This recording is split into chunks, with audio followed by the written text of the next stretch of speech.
What a great way to start a stream. Don't worry, we'll edit it in post.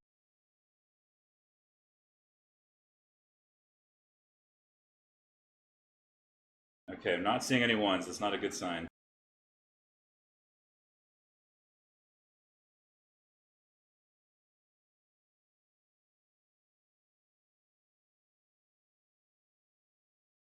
Okay, if you can hear me, press 1. There's an echo. Uh-oh.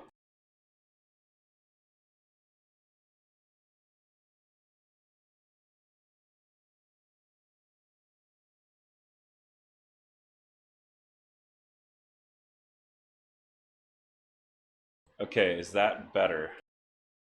Did that fix the echo problem?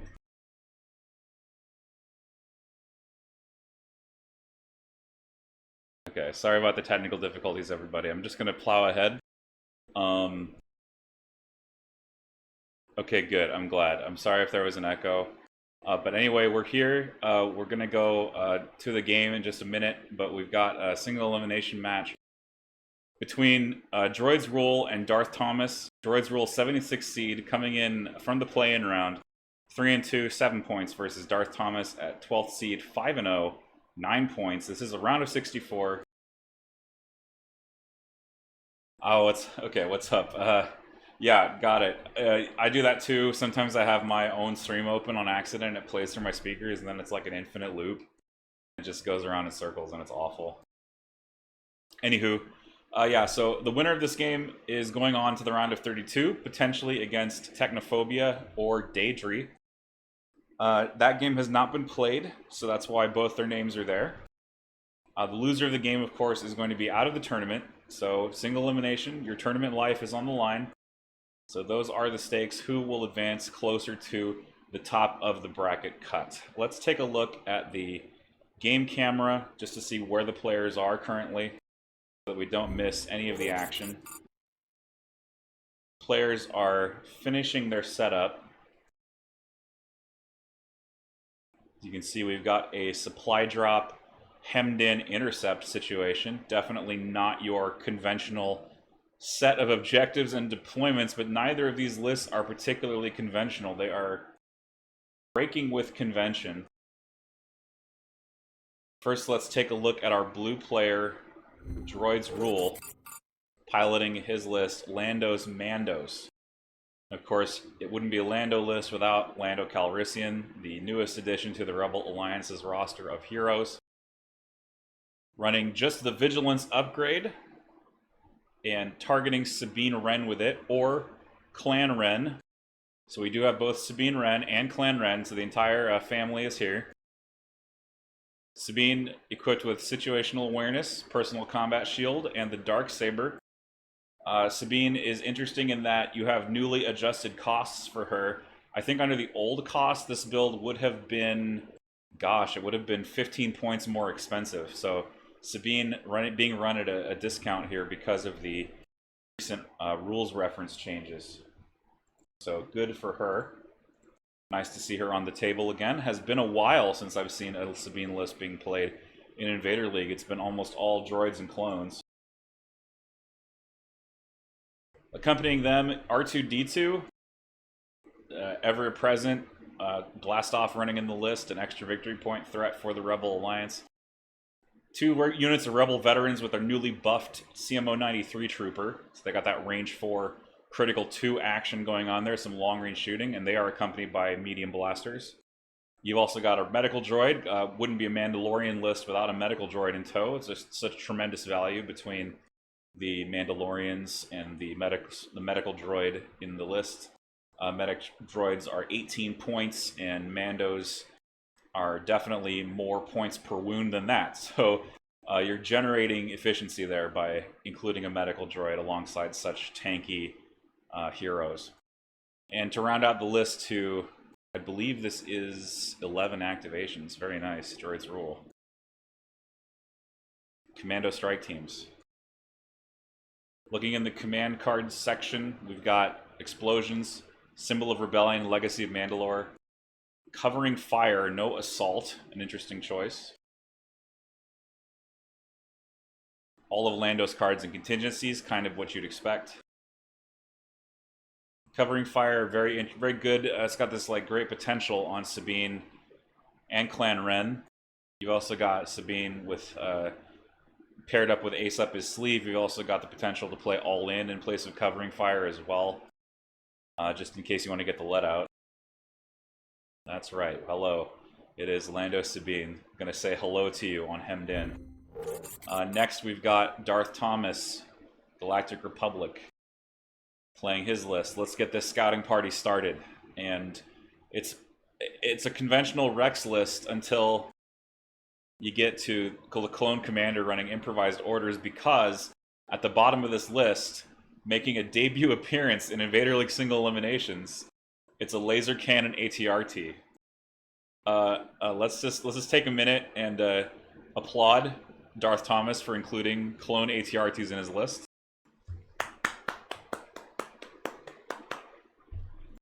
That's right. We're gonna give him a little applause there for including those laser RTs. Fire support platforms, anti-vehicle tech. Very cheap at 75 relative to some of the other options that clone lists take. So this should be a spicy, spicy game. And we're almost at turn 1, I believe. Yep, so players are set. Sabine getting her shield token out there. Lando actually choosing to covert ops and infiltrate. You see his covert operations token. Let's see where Lando ended up. Ooh, cool. Okay, so Lando is on a mission. Lando's on a mission. He's going to try, potentially, to eliminate Echo. So can Lando assassinate Echo in this theater of the board? Meanwhile, the clone laser RTs have scouted up, getting ready to support whatever crazy offense that the Phase 2 offensive push clones are going to muster. Rex and the Clone Commander stationed at their forward operating base next to this urban dwelling.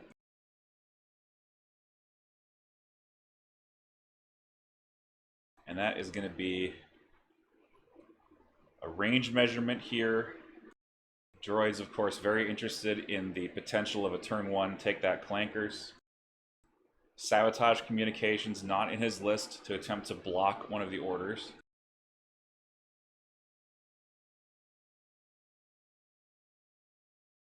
I see some Group 15s in the chat. What's up? Congratulations on getting your boy Droids Rule, Group 15. Getting him into single limbs at round of 64. Supply drop, a very interesting objective here. Both players benefiting tremendously from it. I honestly expected a Lando triple Mando, since Mandalorians are amazing with all-in because they have that surging black dice that really benefits from a reroll. Yeah, so turn 1 coming up here. Looks like droids revealed Legacy of Mandalore, and DarthThomas revealed air support. What is air support going to do? I think, oh no, oh droids. Oh droids, I've done this so many times. I just gotta say this, okay? Round structures,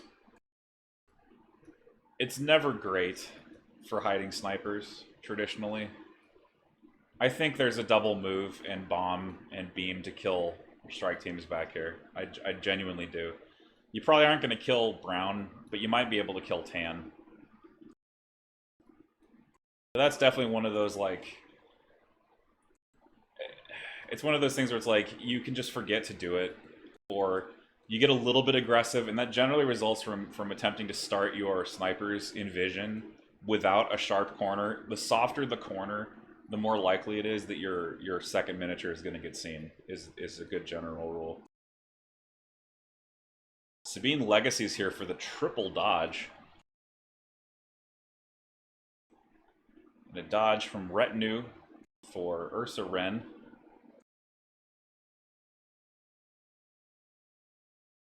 And air support is coming up here. Oh, here it goes. Rex is going to jetpack.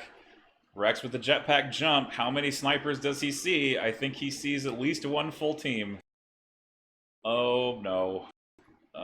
That is unfortunate. Unfortunate way to start the game. I speak from experience as someone who probably...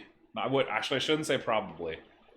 I out-activated dashes at LVO 2020, and I deployed my snipers like this, and he put his boss down, and Reptilian rampaged 2 of my activations off the board at the start of the game.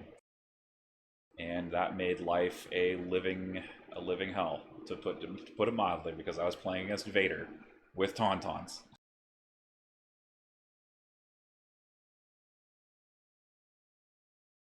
Oh, it's DarthThomas from 15. It's not Droid's Roll. My bad.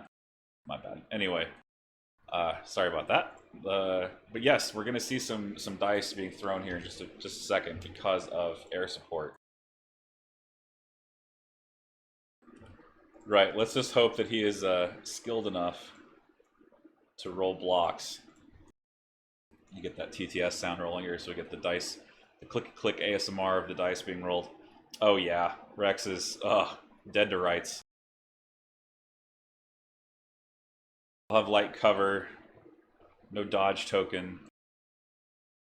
Droids is going to need to roll some saves. There's just no way around it. Not good for droids here. Oh yeah, let me throw that out there. Ah shoot, should have thrown that out before turn 0 was done. It's always something. I'm just glad that my microphone works. Truth be told, you got to be grateful for the small stuff sometimes.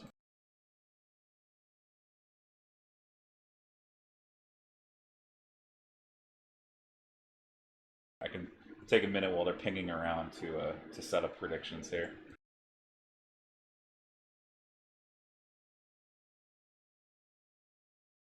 That's going to be 2 crits to recover right away.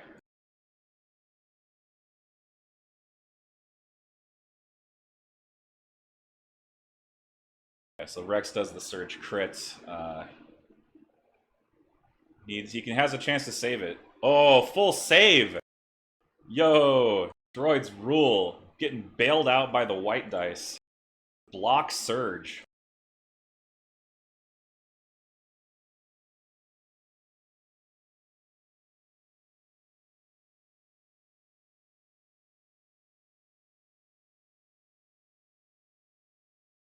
All right, so we got a bounce from the beam now to a different unit.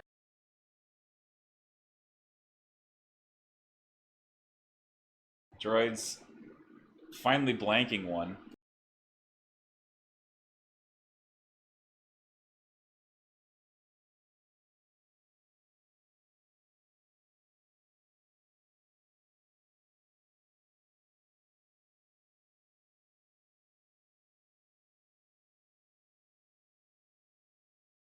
And Rex now using his offensive push to get more crits, bouncing lastly to a Mark II that's only going to suffer a single wound. So that air support heavily blunted by some of the dice luck there from Droid's rule. Only 2 wounds out of 6 landed that. So those white dice were rolling as effectively as red dice on average, which is about double what you'd expect. So there should be dice sounds. If not, I can fix it. Hold on just a second. Oh, I know what's happening. Okay. 1 second. No, that's not it.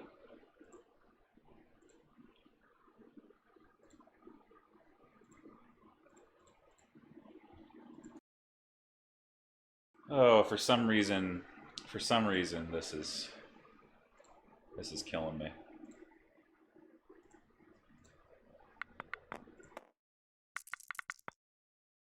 Right, I will try to get the dice sounds back. My apologies.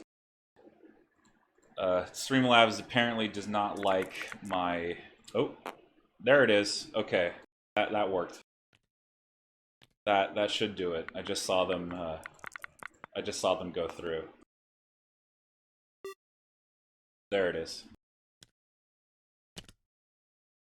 Yeah, so I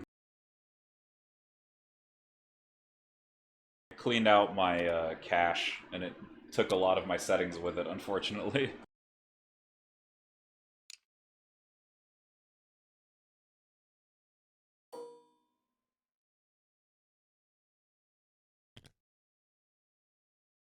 Okay, now I can get predictions set up, so let's do that.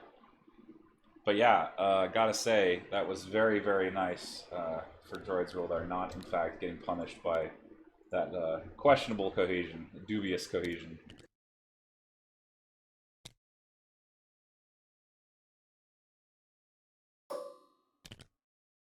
And just to answer, like, why do we all stream at the same time? We're at the mercy of the people playing. So Thursday at 8 p.m. happens to work for multiple people. That's just reality.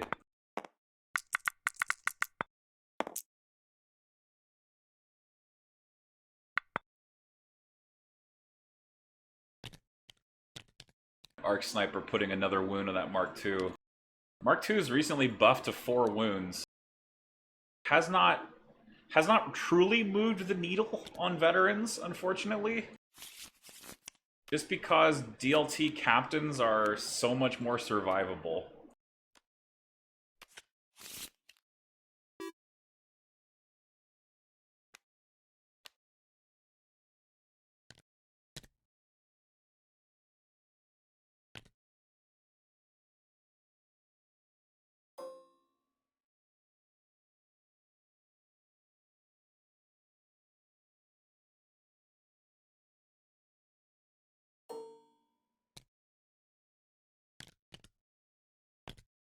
Alright, so betting is underway. Game state still fairly even. Both players still rocking their full lists. Maybe shy a couple of wounds. One sniper model did end up killed.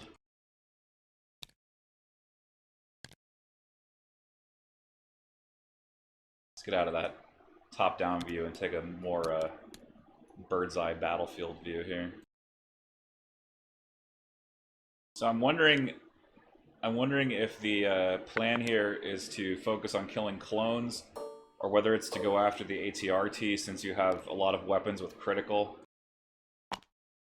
Sabine should almost certainly at some point dive. Droids is kind of stuck inside his castle here. He's got a tower and a urban dwelling and everything's kind of packed into one space. It just seems like the clones have a lot more freedom of movement than droids in his current position.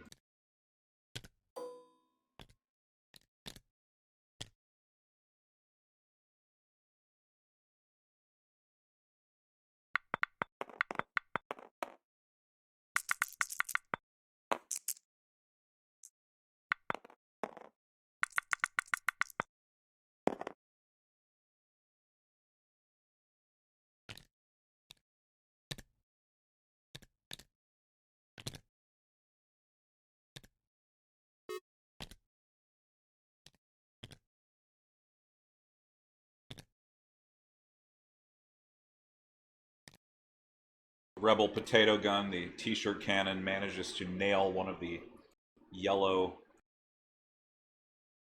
phase 2s.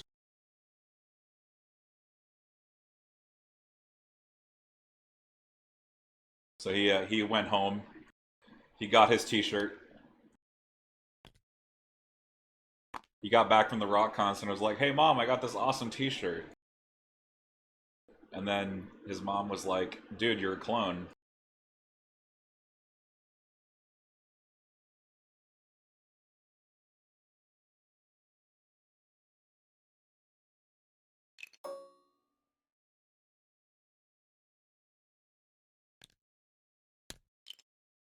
Right? That's a thing, Deco. Like, didn't they like that's what they did with Rex, if I recall.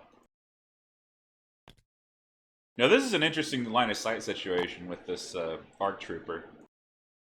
So yeah, okay, never mind. He can see it, but like even if this blocked off, I'm pretty sure that you could still see through it anyway. I don't know. The line of sight rules with surrounding area terrain are a little bit funky. Okay, our trooper putting another bullet in there, and or a blaster shot, I should say, and spending for lethal, putting a third wound on that Mark II. Mark II bleeding heavily. There is a third strike team with Echo here that could make a move and try to eliminate that Mark II shooting past Lando Calrissian. But the Mark II is going to rally and try to do something before it gets killed. Right, that's what it was. That's what they did with Rex, if I recall. They retconned him as one of the Endor guys, the guy with that big white beard. And then I think in the Rebels TV show he made an appearance.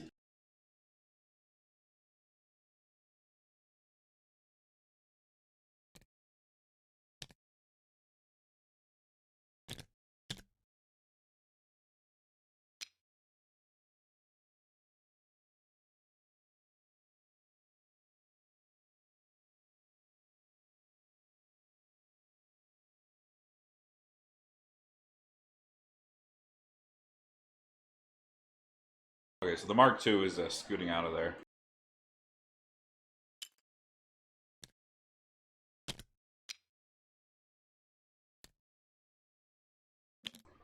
Droid's rule does not want to lose an activation against Rex clones.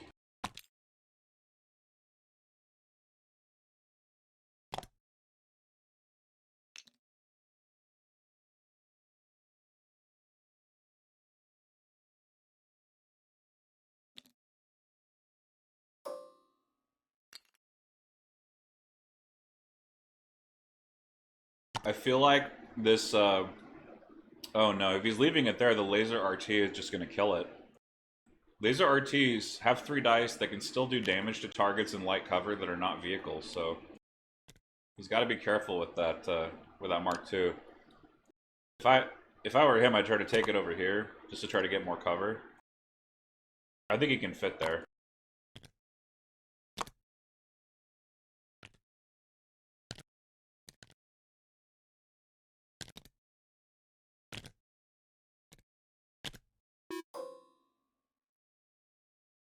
So just to keep y'all informed, I just heard a big thunder roll outside. So there is a thunderstorm coming in, so if I disappear, you'll know why.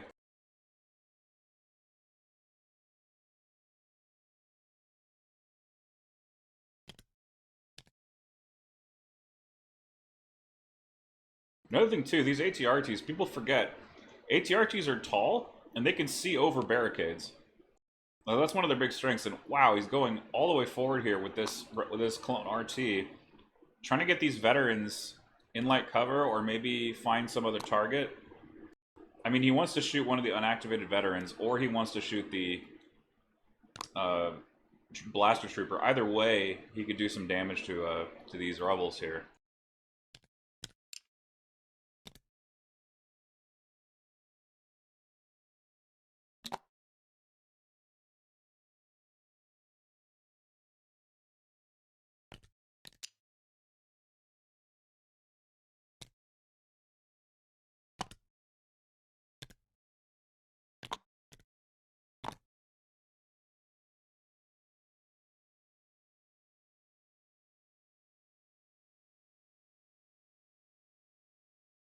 But in exchange, this RT has kind of just walked itself into range of a bunch of crit weapons, but okay, it's going for the Mark II. No critical surge. Oh, only getting 2 hits with no aim, so that Mark II is just going to take suppression. This is why you don't shoot targets in cover with the Republic RT.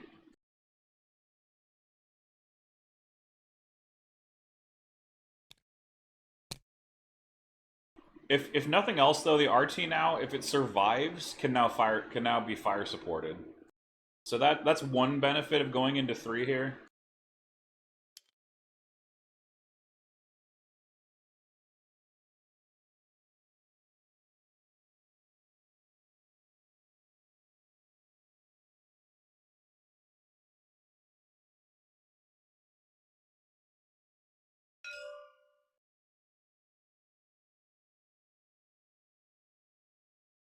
Yeah, I feel similar, Kodak. I think the Naked Bark is a better fire support platform. It's faster, it has more dice, it has natural cover, and a better save.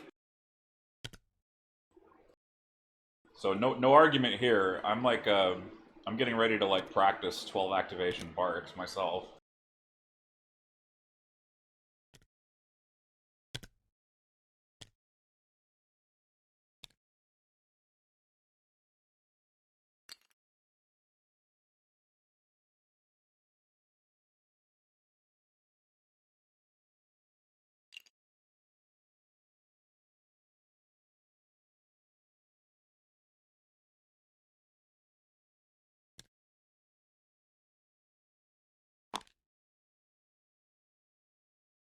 Yeah, I feel like if Lando even tries to get this crate, he's going to die.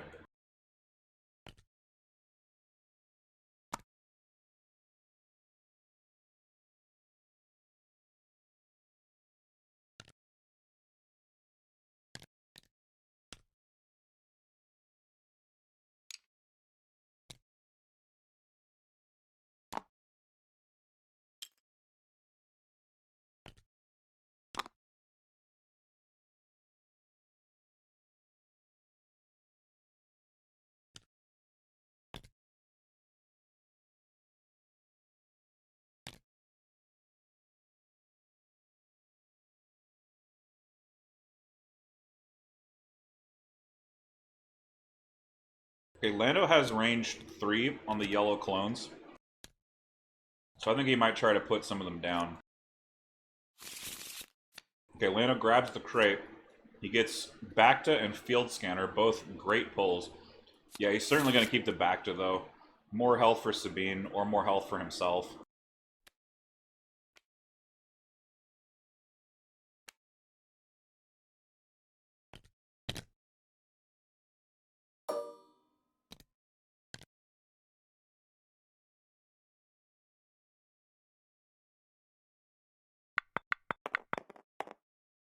Right, Lando into yellow clones, Sharpshooter 2, double crit. Very nice. Clones are going to lose 2 miniatures, so that's already a phase 2 down to just 2 miniatures before take that Clankers. That's actually massive for the Rebels. This sort of thing is why I like Lando. It's basically automatic damage. Like, anything he hits, he's gonna kill. Like, there's just... it's amazing. Right, well that's the rub, Deco. Like, if Lando had Chewie present, I wouldn't feel so bad about it.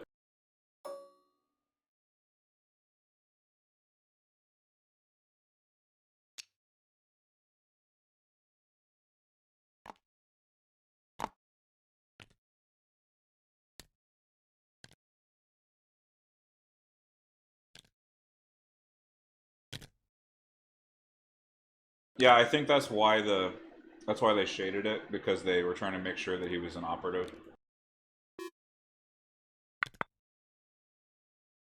Okay, so DarthThomas retreating these injured clones to safety. The Rebels have the tempo advantage. They are activating and attacking, meanwhile the clones are activating and retreating. This is a bunch of unanswered damage. That RT that move forward now is in range of a Mark II, who is going to shoot it with its cumbersome gun. Mark II unloads into the ATRT for 2 crits. Gonna try to re-roll some natty crits here. Gets 1, so that's gonna be critical 3. Or, sorry, 3 crits. And the RT saves 1. Clone RTs do surge to block. So that extra surge result giving it a little bit of increased longevity.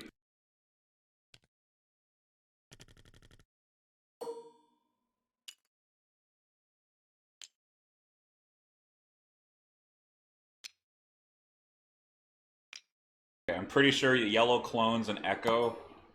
Echo is just in a great position to shoot Lando in the back. Yeah, like Lando is in danger here.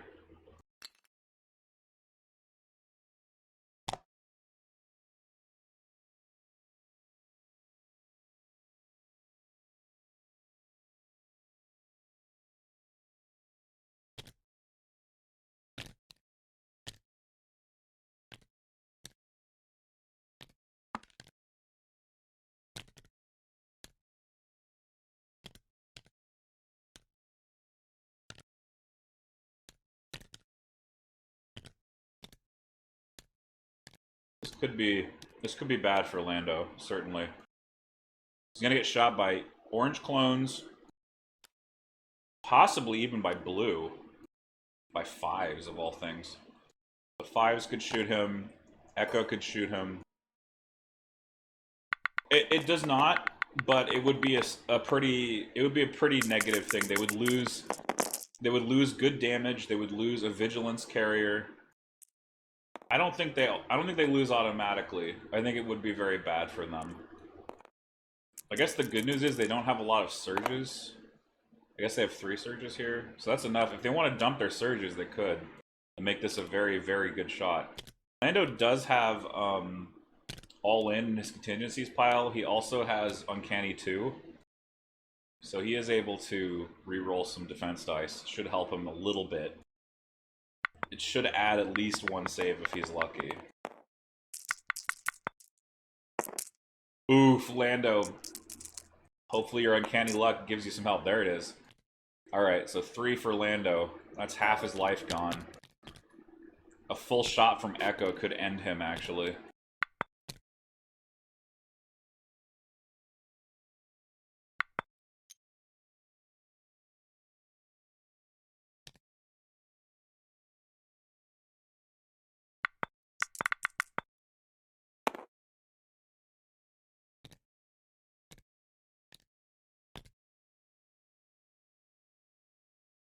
Yeah, the level of aggression here is really, like...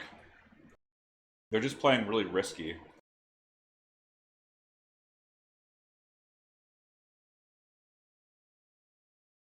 Like, they're not engaging at, like, precisely ranges, or they're not, you know... just naked aggression.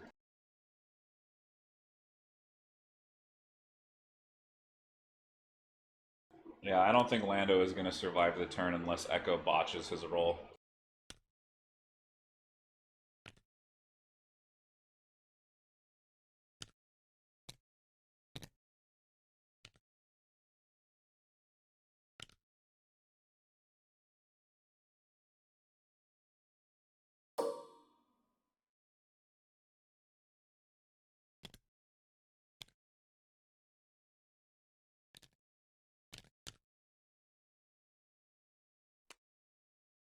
Do keep in mind, though, that even if Lando bites the dust here,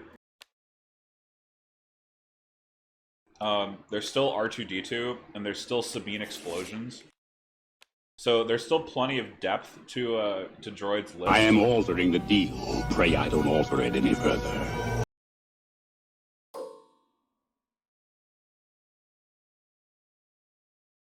Alright, so the sniper moved, pulled a crate, got a holo projector for the extra orders.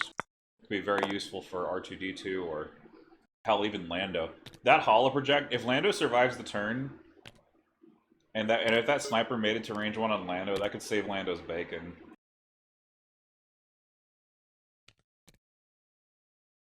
I heard it, Fubar. Did you not hear it?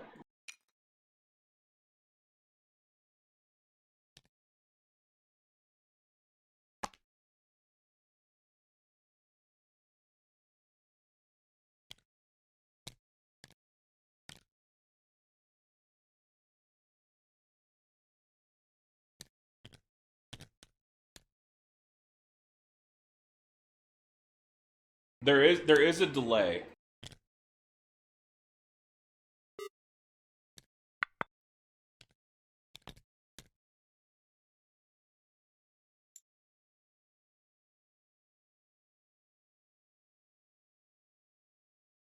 Okay, great. I'm glad it's working. I'm always trying to figure out if there's any broken tech.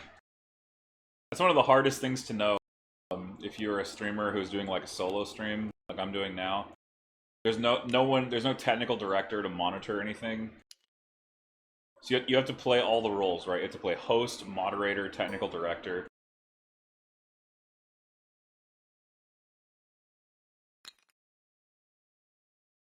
Right, I think that's one of the beauties of Lando, is that if you put all of his commands in contingency,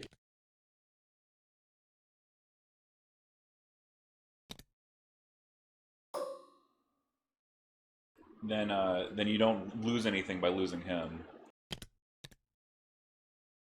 We know that ain't no poser because we saw at the start of the stream that all of Lando's command cards were in contingency. So that creates a situation where if Lando does die early, and he'll still have all the CCs. He's actually trying to get. Oh, okay. He's not aggressively moving to Lando to heal Lando. He's actually going to bring back a second sniper miniature. So I don't know if that's a sign that Droids has given up on Lando. It might just be a sign that, you know, maybe he felt like he couldn't get there. But I don't think that means he's given up on Lando necessarily.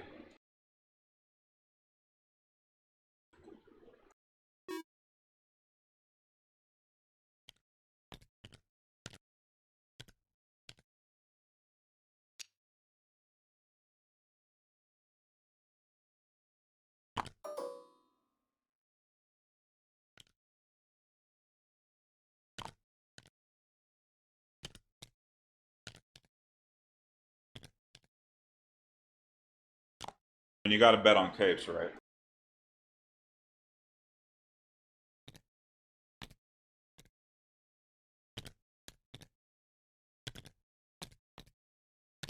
Oh, even Fives has a shot at Lando, too. Oh, man. Okay. Time for some big saves, capes. Fives move. This is a phase 2 with O-Push. He's not using it. He doesn't have any shared aim tokens. No, he's going to O-Push. Okay, he's going to blow the O-Push and see if he can get rid of Lando Calrissian on turn 1 here. Good start. Those 2 blanks could convert. Converts an additional crit. He'll probably pull a surge from his ARC Trooper. No, he's going to pull it from the Clone Commander because the Clone Commander got a bolster off. So 6 down to 4. Lando needs to save. That's pretty good. He'll take 2 wounds, so he's already alive. Oh, Uncanny almost nailed him a 3rd one. So that just means that a Pierce from Echo kills Lando immediately. I wonder if you take. Hello, what have we here? I wonder if you take emergency stims on Lando. I wonder if that's an idea.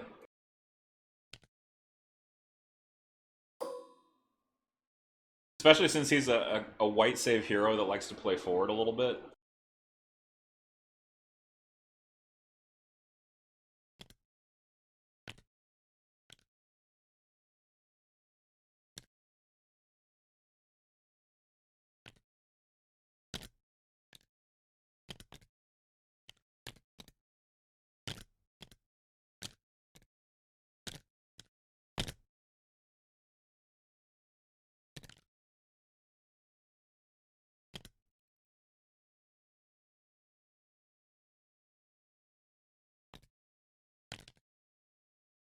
I mean, I don't know, though. If I'm paying for stims and I'm taking a hero like Sabine who can take stims, I'll just put him on Sabine. Sabine ultimately makes more difference than Lando. Because Sabine has the killer command cards, she has the killer objective play.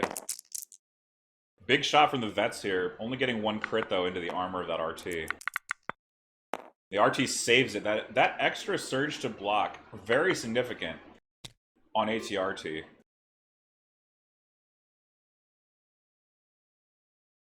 In fact, if you wanted to run a double generic fire support spam list, you could just play naked ATRT. Because they're 5 points cheaper than naked Barks. So, and they have armor and they have the white save. And they're decently fast. They can still do bombing run.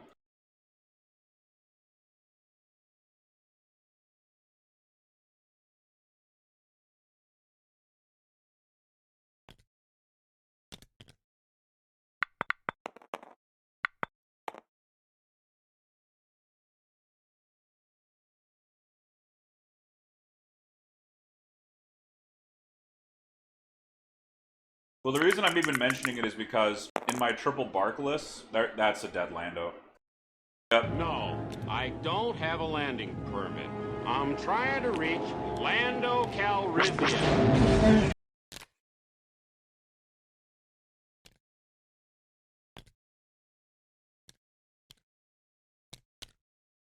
One of my favorite quotes from ESB. Thank you, Birdland fan, for redeeming that, especially as Lando dies.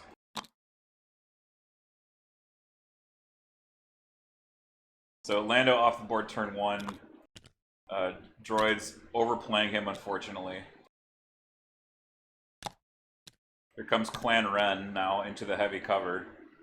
They have a dodge token as well. Well, I mean, the first lesson, which you probably already learned, Timor, don't get him killed this early. Oh, awesome. Mine have not arrived, sadly. So this is just another singular crit into the ATRT. That is definitely true, Birdland fan.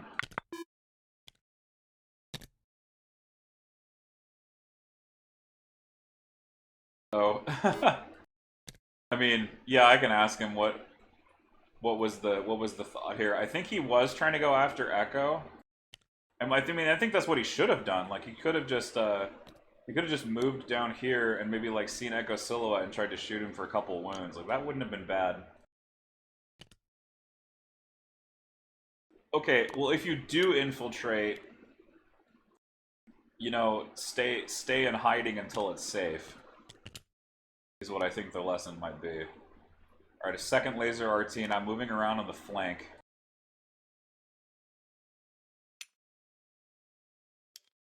Now, RTs cannot overlap condition tokens. So I think this RT is going to have to stop short.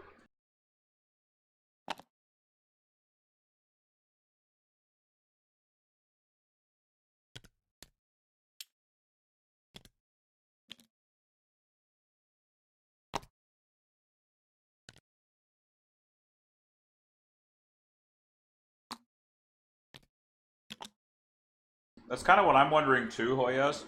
It's intercept, right? So these things don't score objectives. If you're going to shoot anything, shoot the clones.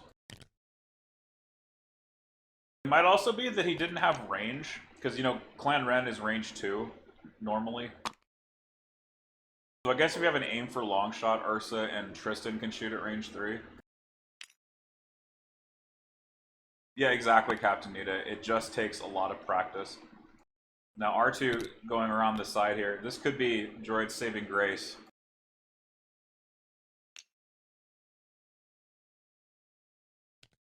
Since R2 is very easily able to score secret mission.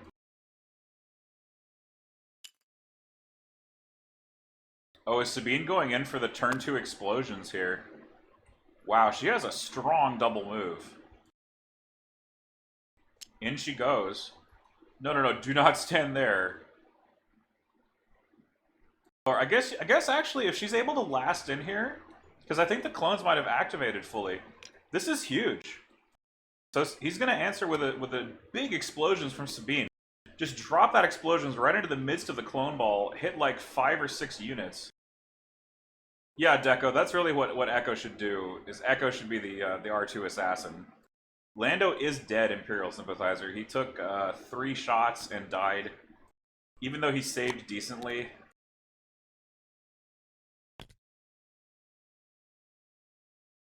Yeah, so like if Sabine double moves to here, drops explosion, and then she could actually gunslinger, drop explosion, and then peace out behind this cliff, that would be amazing. I hope droids can see that, because that is a absolutely sick play. Because that's what you want. You want the initial gunslinger damage for more suppression, and then you want to drop the bomb, and then once both of the bombs go off, then it's 3 suppression on the targets that you shot, plus the additional damage. And suppression for clones is significant, especially when they've been hit, when like all of them get hit. The only way they can get rid of it is either by playing Attack of the Clones or recovering.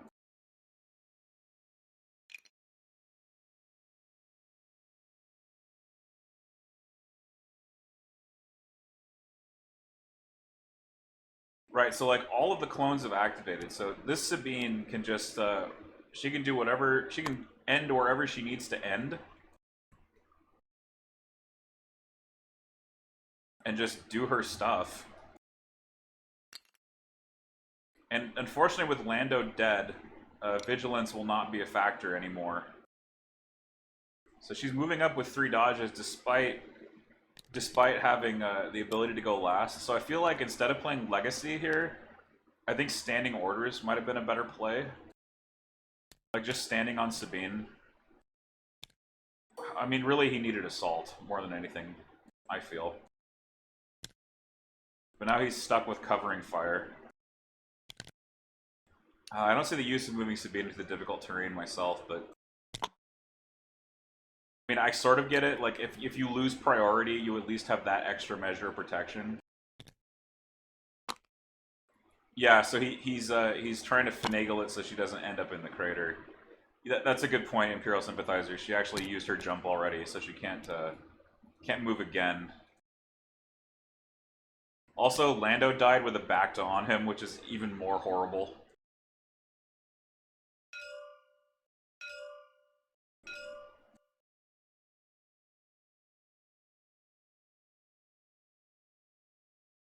Right, if he puts the bombs in front of the barricade, that means that the clones won't be able to see them. That's going to do it. I think that's going to be the end of the first turn. Yep. End of the first turn, both players on an hour and 10 clock time, playing it very aggressively at a fast pace. Incoming second round command cards now. Explosions and we're not programmed. So Rex is saying, okay, fine, I will deliberately lose priority to you, gain a bunch of surges to deal with your explosions dice, and hopefully I don't take a lot of damage from this, is kind of what Rex is betting on. He's also got Inspire too, so he is able to pull some suppression off, but he's not really close enough to the army to get this done. This is the way. This is the way. This is the way.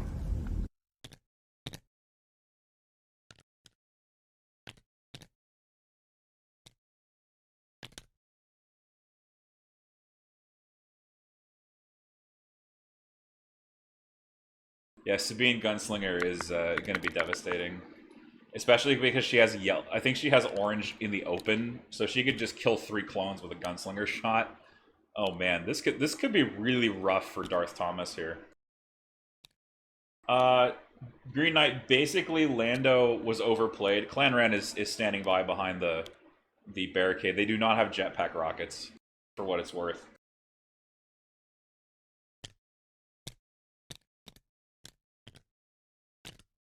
Yeah, Tristan standing by with lethal could be good too, but they don't have offensive push, sadly. Oh, Sabine is not going to sling. Okay, is she? No. That was an error. Oh, I had a heart attack. He should shoot first here. He should not bomb and then move.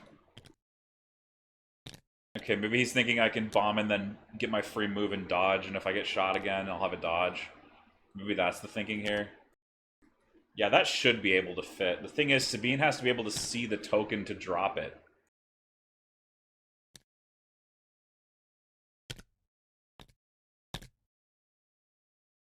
Yeah, that's what I'm thinking, Timor. She should be able to move to this position.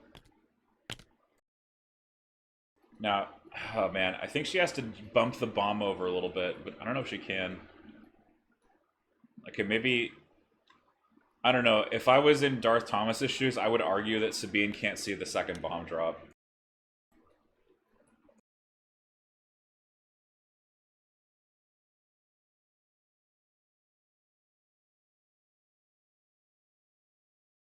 Or you put the second token on the roof. Can you do that? Oh, no. Why is she shooting second? What? Okay, this order is slightly wrong.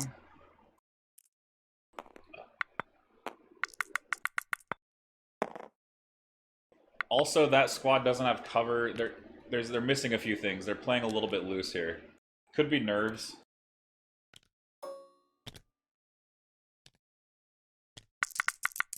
Shooting at 5s now. 1 crit after cover. Pierce 1. So killing a couple of clones here.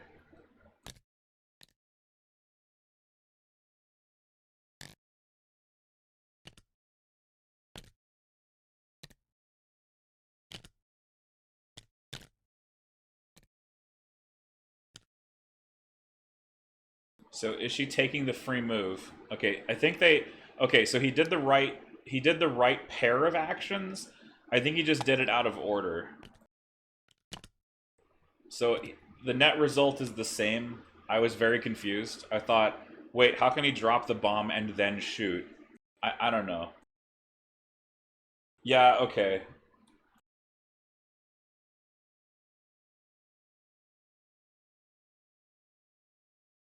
Well, So if you take the most literal reading of the rule, Hoyas, you'd have to be flush with the surface.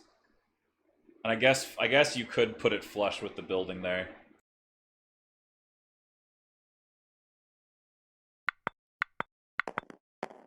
Yeah, she could actually drop it up here, and then the clones could all see it. But they've decided, I think, to just play it as it lies and not argue it. Alright, so first detonation is blocked. Let's keep a running tally of the wounds that Explosions does. It's so far 0.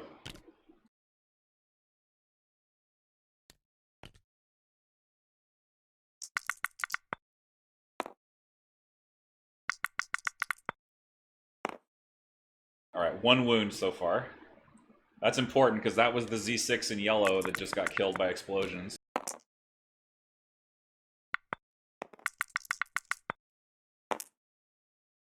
Clones will surge that damage away. Yeah, we're not programmed in aggressive tactics generating, I believe, 6 surges before phase 2 reliable goes off. So I think the clones may have had as many as 10 surges.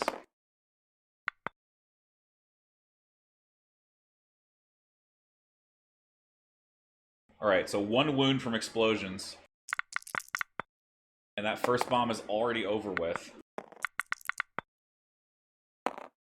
A 2nd wound. And that's important because that's an ARC trooper that just got killed. So very significant model being killed there. That's a 30-something point model there. Or sorry, a 29-point model. Yeah, 29 points. Alright, surging another explosions away.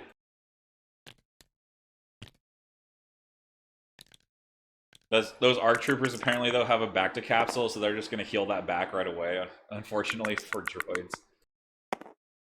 Another save.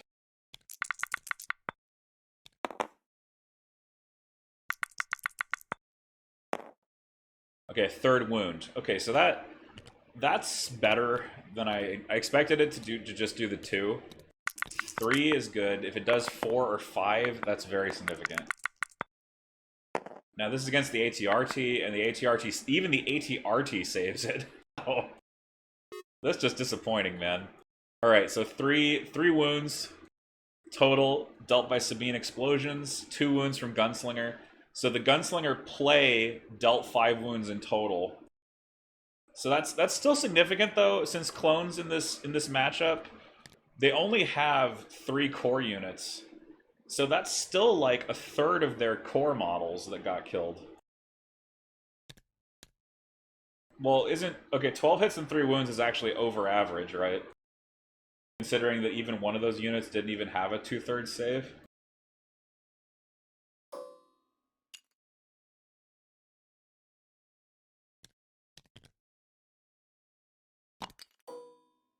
It's still significant because the clones don't actually have that many miniatures. And oh, Echo, like I hate to say this because it's probably racist against Mon Calamari, but this is like shooting fish in a barrel.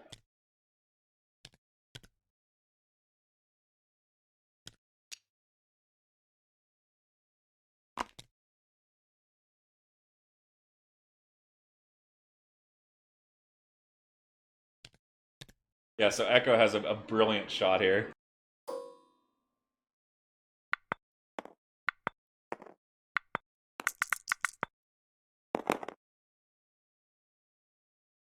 Okay, so yeah, Echo if the spends for lethal is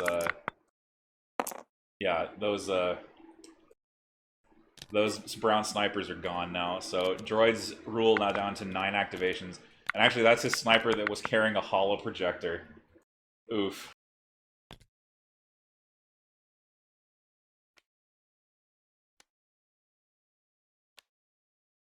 Okay, Tumnus, thank you for the posture check, man.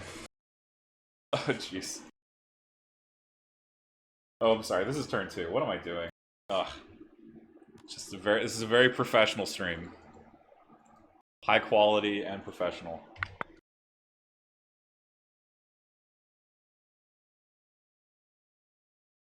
Shoot the arc with the Bacta for the love of God. Yes, please. Oh no. Going after the clones who actually have heavy cover because they are suppressed and being shot through an ATRT, but he gets one. He's actually pretty close to getting rid of another heavy weapon. I think droids can take this down.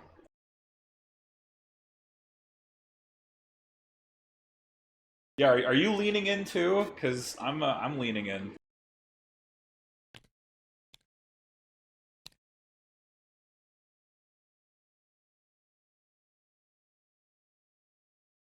Droid's Rule is the name of the Rebel player sympathizer.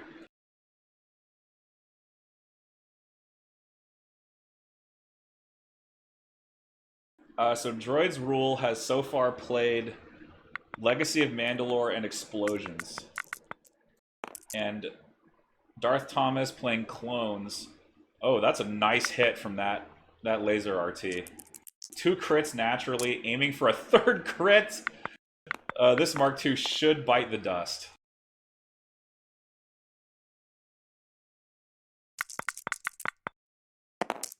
And almost saves it. Down it goes. What crazy dice luck from both players there.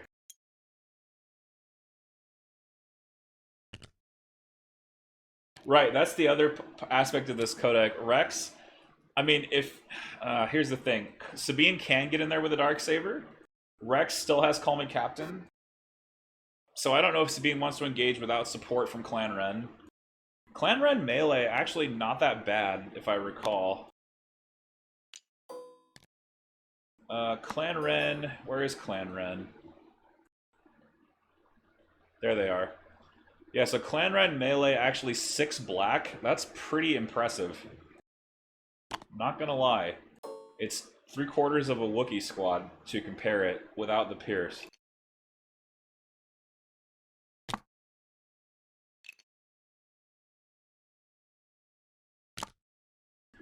You know what would be really killer is if Sabine played Symbol of Rebellion to keep suppression on these clones. That would actually be pretty nice.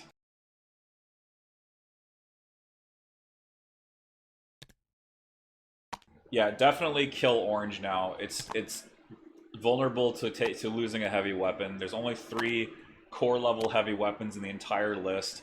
This is the struggle when you try to run vehicles with weapons in clones, is that you just run out of bodies very quickly.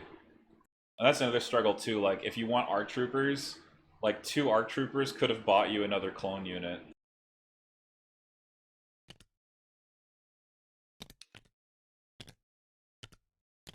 Yeah, that would be a rare use of Symbol of Rebellion for the graffiti instead of the recovery.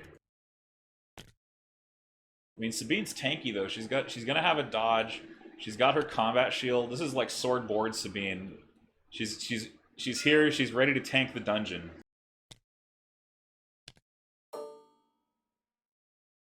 Okay, now going for the green arc with the Bacta. He did bring Symbol, yes, Smash Oryx.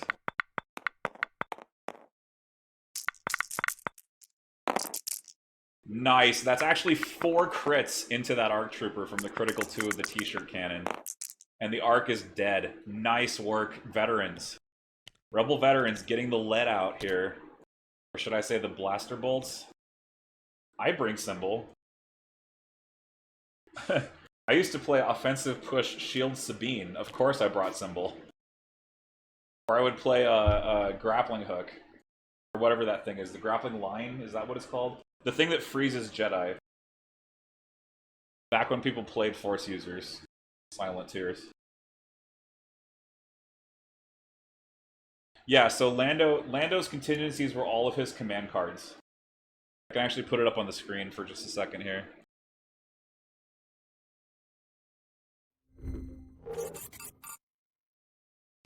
So if you look at the bottom of the screen, those are all the command cards for blue.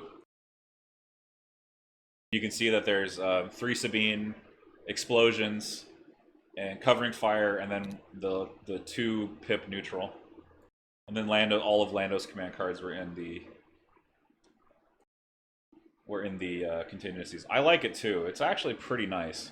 And those Rebel veterans hit like a truck. They get the surges.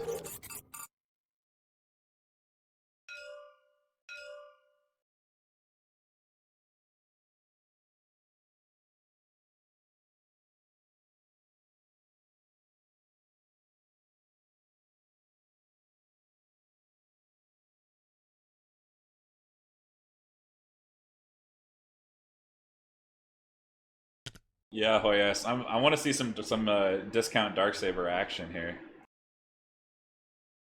All right, Clone RT deciding what to shoot next. Looks like it's going for veterans here. I think they're going to be in light cover. That's actually good for the Clone RT. It does not have surge to crit. Gets 3, so he'll get the 2 after cover. Doesn't need to aim, though he took the aim.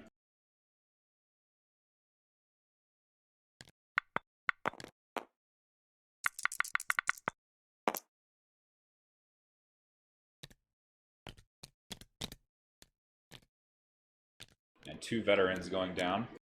This is the way. This is the way. This is the way.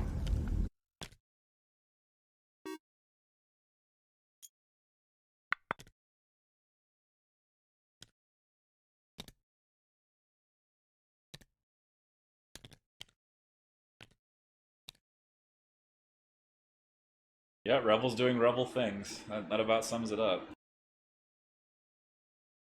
Now, do the veterans that took some damage here from the Clone RT, do they stand and shoot? I almost think you put the CMO on the orange guys. They're gonna rally though, so this might help determine what goes on here. I actually think you stand and shoot, and you put the CMO on orange. You don't bother to go after the RT. When I say the CMO, I mean the t-shirt gun, the range 4 weapon. Gets a crit on the RT, not bad. The RT continually saving here. Man, this RT is refusing to die.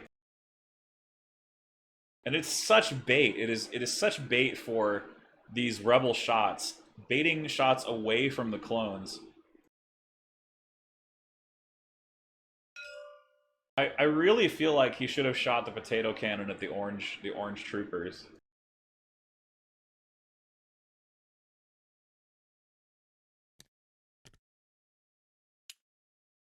Okay, Rex is going to come back in. He needs to be wary of Sabine engaging him.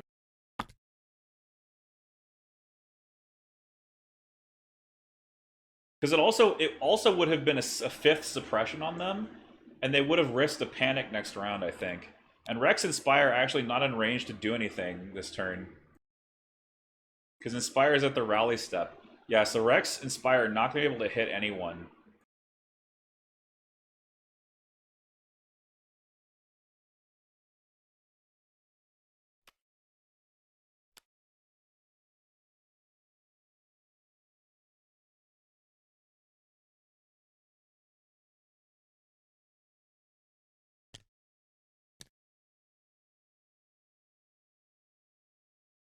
Oh, you know what the sound alert lag might be? It might be the fact that I have the dashboard open in another window. That's probably why it's lagging so bad.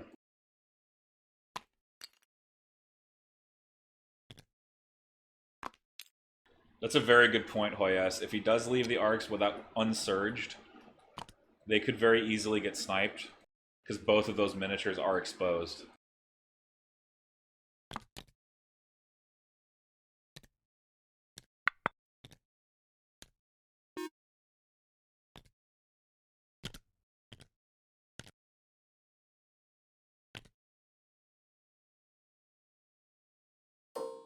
Yeah, Rex moving terribly aggressively here.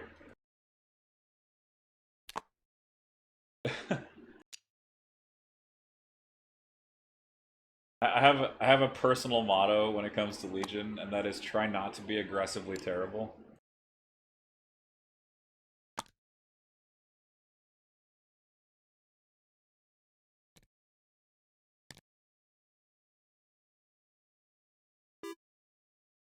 Works 75% of the time, every time.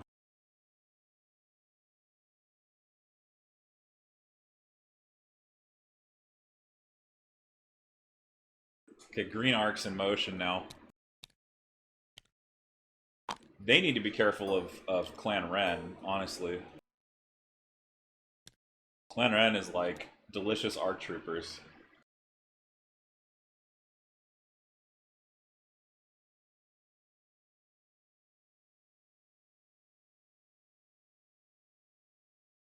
In fact, like Clan Wren could actually get in close and just start blasting. This is not a lot of resistance left for the clones here.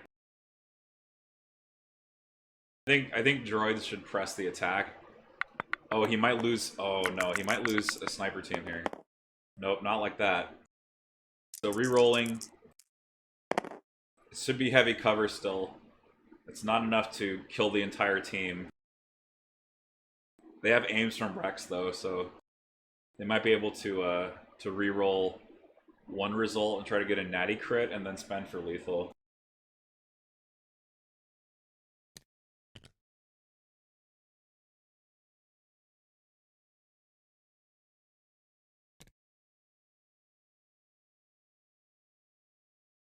Alright, I think they're trying to decide what to do here.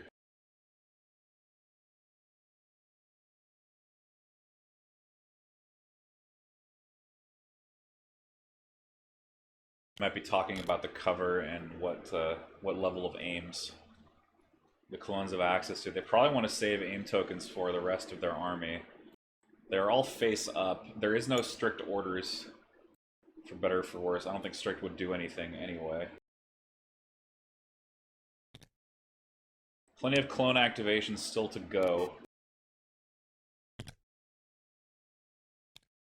Honestly, I hate it too. Like, I get why it exists, but it's basically cheating. Like, that's what token sharing is. If you play tight enough, you're basically action cheating.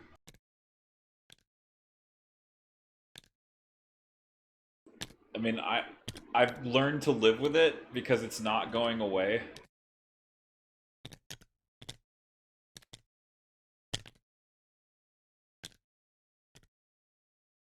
I don't know, Kodak. I think clones are they're almost right. They need a couple more things. Yeah, there is way too much tactical.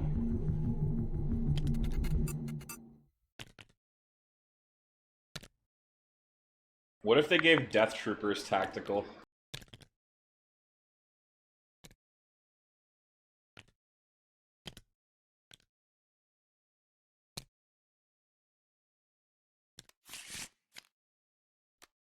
Okay, Arc Welder and Precision Scopes, those rebels are almost certainly going to take scopes. I wonder if you take Arc Welder there to heal R2-D2. Actually, I would have taken the Welder, believe it or not. I don't think scopes are worth it on this unit. Yeah, Iden DTs would become meta because then they would get tactical too. They would get tactical too when they play Tac Strike. I played against Tac Striking DTs the other day. I was impressed. The trouble is, it's hard to get DTs up the board.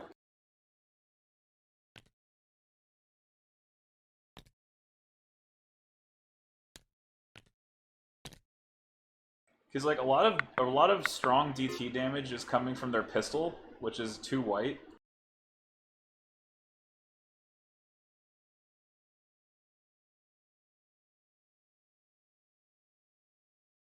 I mean, really they should just give DTs impervious and call it a day. Make the configuration free, give them impervious, call it a day.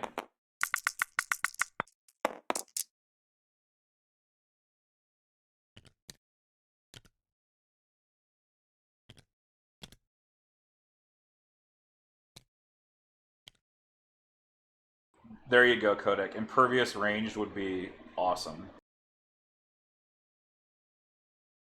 That would actually give them some distinction. That would distinguish them from Mandalorians. It would distinguish them from ARC troopers.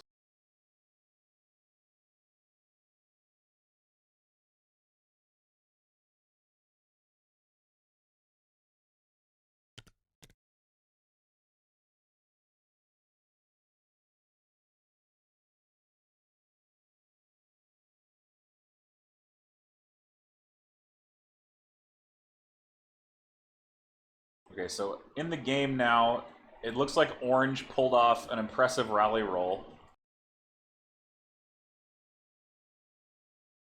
Yeah, immune is too much. The unit already has native surge, so just give it impervious to ranged.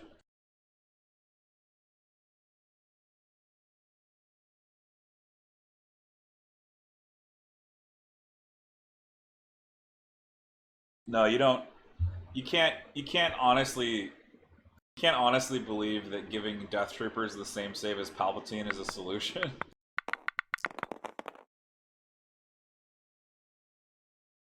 I don't buy it. I get what you're saying though. I think you go a long way to fixing DTs. Hello, what have we here? If you gave them impervious. Hey Safsuf.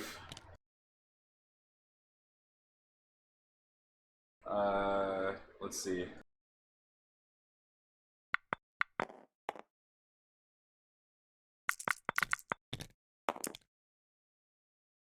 Okay, so the clones dumped a bunch of surges to force hits past cover there. Yeah, they dumped, not a good trade, dumping 3 surges for 1 additional hit.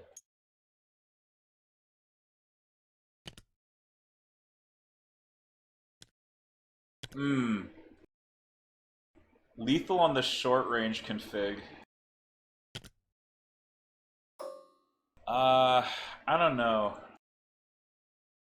What if you made a new keyword that was a ranged version of Duelist? Put that on the short range config.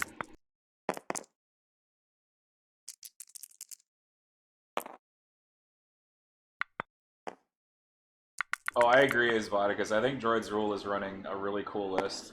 I like the clone RTs as well, but I just, I'm encountering the same problem. I tried to run this list like this with Flamers.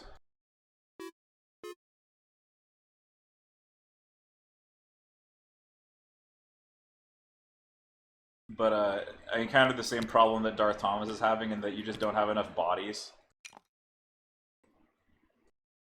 He also didn't bring R2-D2, which is a little bit disappointing. I think R2-D2 kind of naturally fits into any vehicle list you want to run.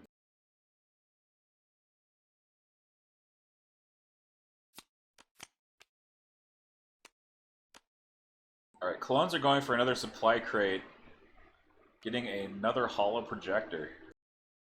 So the clone commander with a holo projector, so he has direct and a holo projector. Very nice. So my solution, Codec, at least with Anakin, is to go down to phase 1s. Because you have a clone commander with strict, and you have Anakin's reliable for surges. And you also have attack of the clones, and I think that could be a nice middle ground.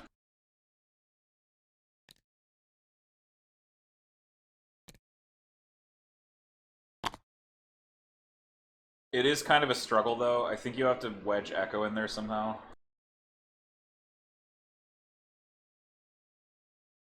And you really need to go early with the clone commander to get bolster out.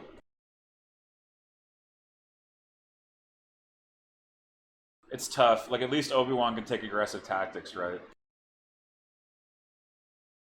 Anakin can't do any of that.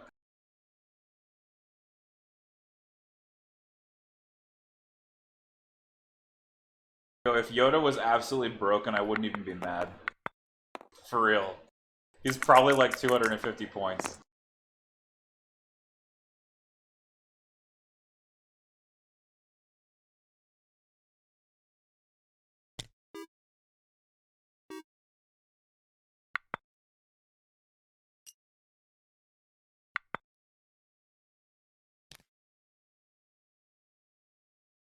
They are not equal at all, Tumnus. Not at all. Secret mission is way better than bounty.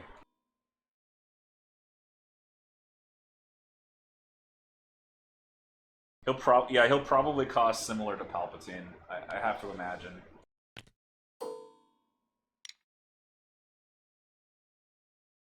Okay, Clan Wren going in now. I think they jump in and just like shoot orange, probably. I think they should try to go to finish off orange here. That's just my feeling. Unless they can get range 2 on the green arcs, in which case they should go for the green arc troopers. Yeah, I'm totally looking forward to that stream. I just really want to know, man. Give me all the spoilers.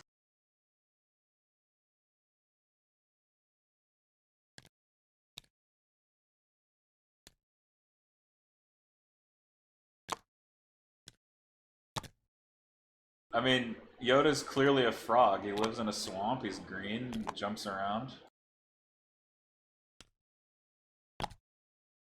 He's at least part frog.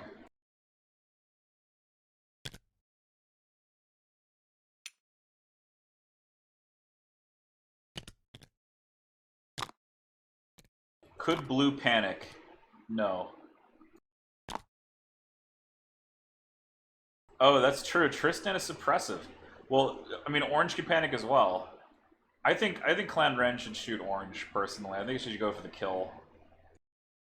Oh, he's going for 5s. Interesting. Okay. Yeah, maybe he's trying to push them to 5 suppression and maybe cause a panic here.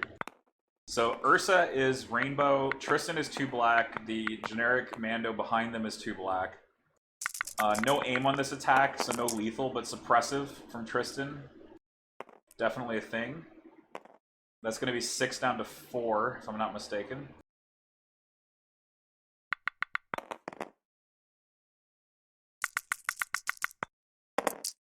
And the clones are going to get pretty average there.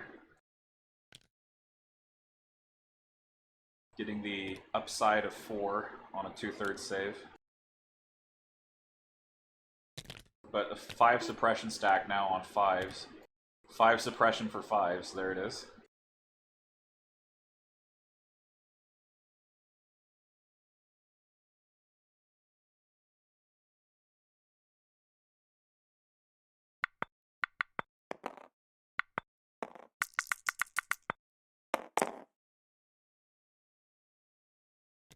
And yellow with a rally here. I mean, really all that yellow should do is try to hide and just be available to capture the side objective. Oh, I see what he's doing. Oh, he's risking a unit leader to try to contest this middle point. Are they out of... Oh, they must be out of activations or close to it. Okay, so let me look at the activation count total. So we have a Mark II dead, a Sniper dead, and Lando dead. So the Rebels are on 8. The clones, by contrast here, they've only lost 1 activation, so they're on 9. The clones actually out-activate the Rebels right now. This is a big rally roll for 5s. Does he panic? He does not. He avoids panic by 1 suppression.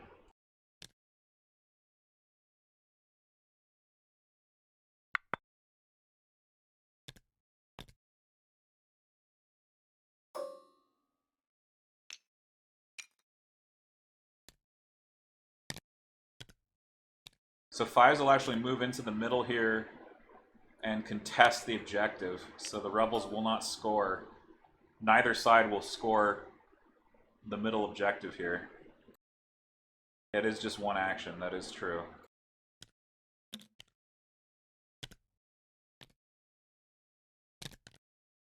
And the Rebels here have this objective under control. Clones have this objective under control. Middle objective is contested. So no one will score.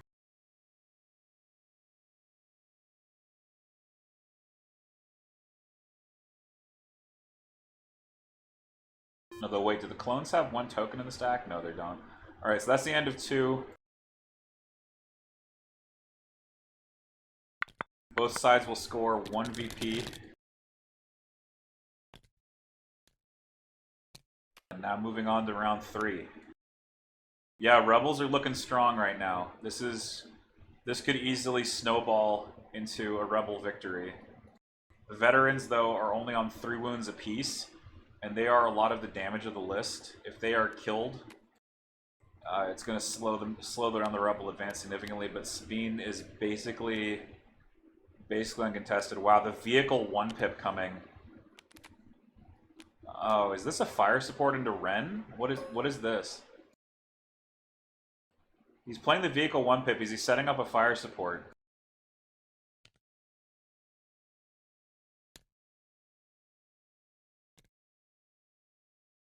Right, so Rex getting the order for the from the vehicle, from the command card, direct to 5s, bouncing it to the orange phase 2. 5's in position for fire support here. This would be 6 black plus the RT laser, so that would be 8 black and a red with Surge if they do fire support.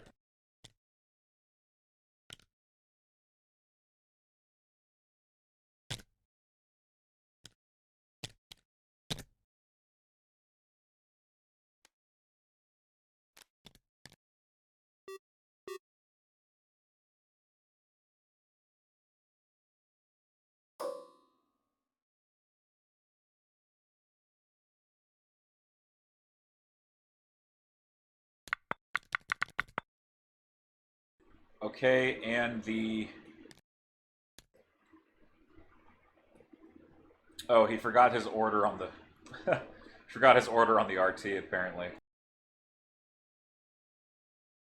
Oh, that's true. Laser is 2 to 4. Oh, wild. That's not good if he has to reverse, because that means that he doesn't get to aim. So yeah, fire supporting not the answer here. Maybe shooting the veterans and trying to kill the potato gun in the tan squad. That could be effective. Since the rebels back here only have light cover.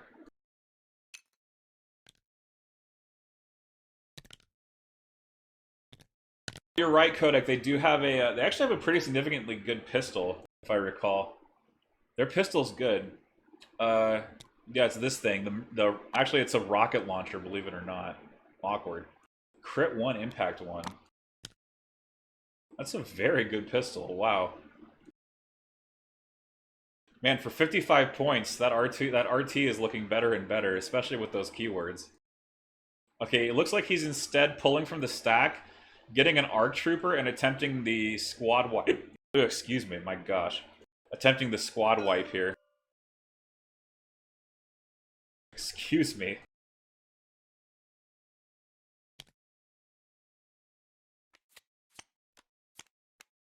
Hiccup out of nowhere.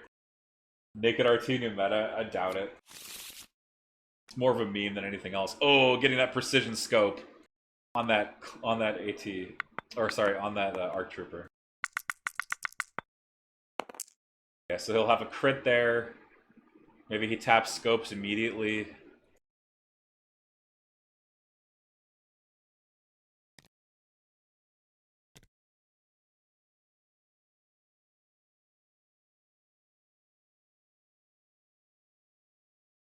Didn't get the double crit.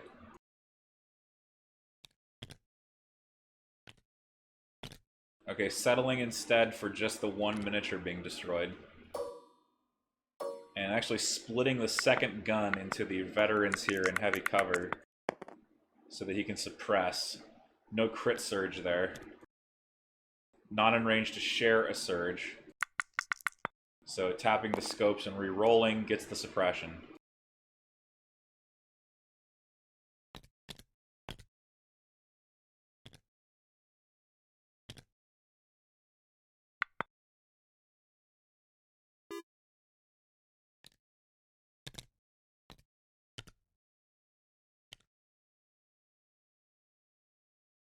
Alright, Clan Wren looking to activate here.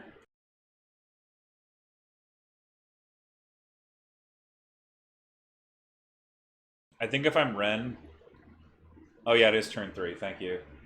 I think if I'm Wren, I would aim shoot orange, or maybe aim shoot 5s.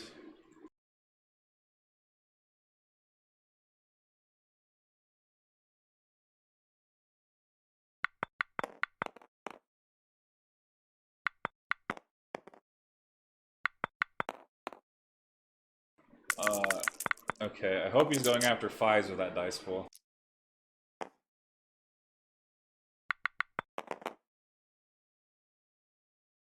No, he didn't forget retinue. He took a dodge.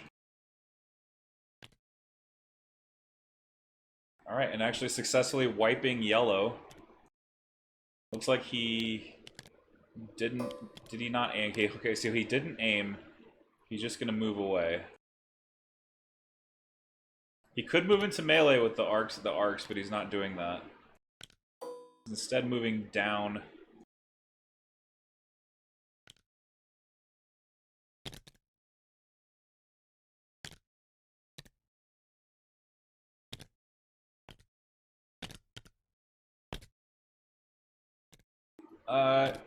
It's hard to say, Bram Bierke. I personally think the Rebels are in a strong position, but it's tenuous. There are many things that could go wrong.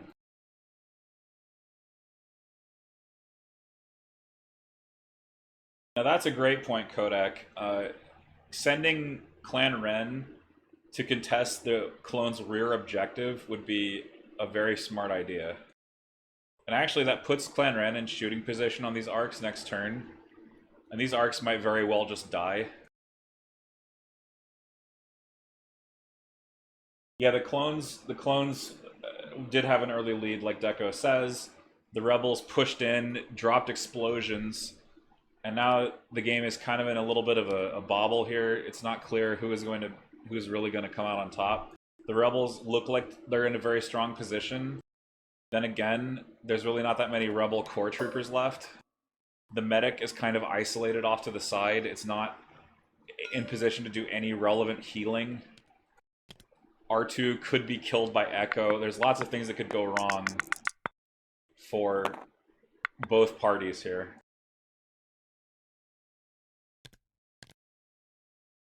This is one of those games where there's just so many fires burning all at once. It's hard to pick out which one needs to be put out.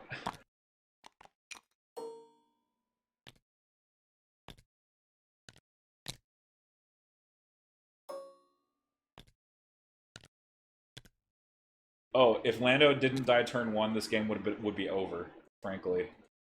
The Rebels would just pierce the clones to death and call it a day, to be frank with you.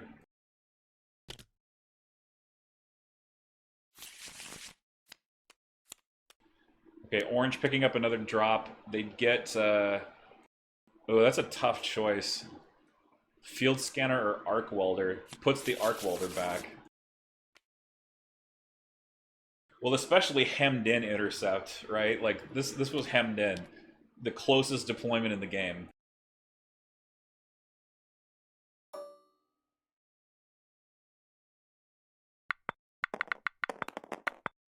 Alright, Clone Z6. Basically looking to put another suppression, maybe get some lucky crits through. Unfortunately, does not end up with any results. Although he will spend a surge to make another suppression happen. Should not spend 2.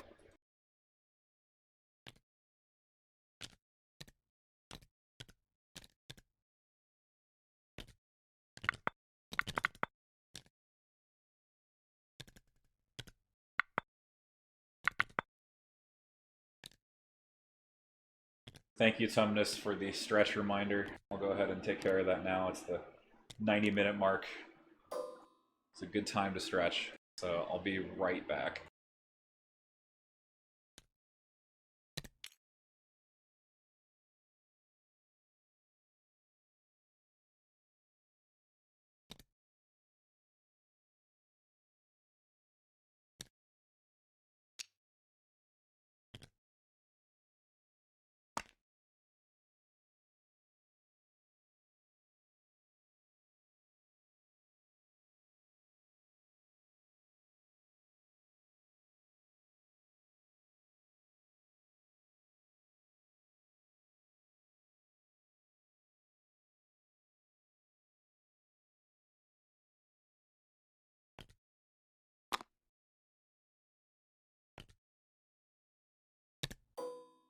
There we go.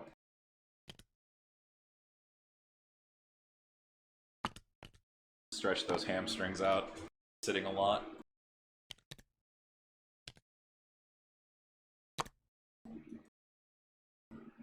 Okay, so these veterans, the unsuppressed veterans going for 5s, gonna keep trying to do damage to these, basically the strongest core squad left in the enemy team. And they're not gonna produce any result there, unfortunately. Gosh, that's the thing with veterans, right? If they produce results like this, you're like, why didn't I just pay less for a Z6?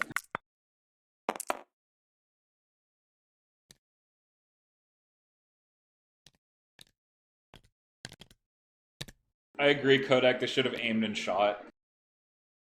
Most of their damage is coming from the crit gun anyway. Especially shooting at targets in cover. That's where it's going to come from.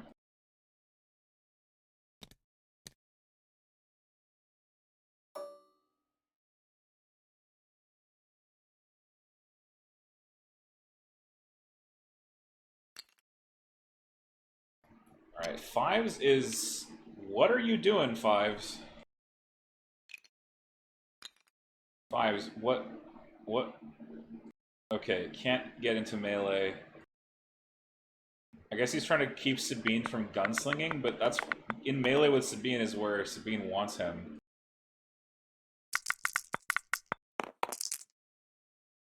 And 5s... Man.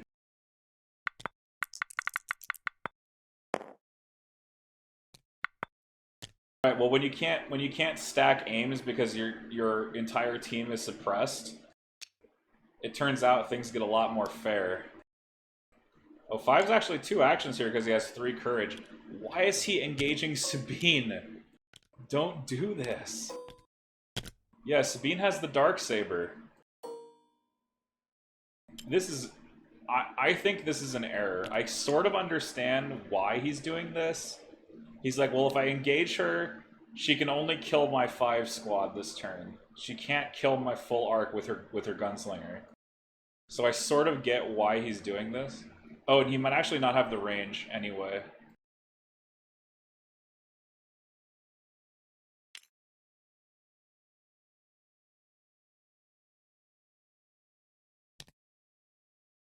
Yeah, he can't get in base contact with her.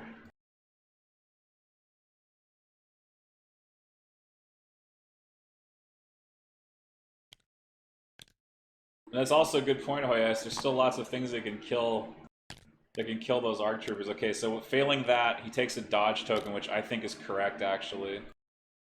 Dodging is fine. You know, she'll still throw some hits that you can dodge. So, you know, failing aim, shoot, dodge, not terrible. Especially when your unit leader is already on the objective.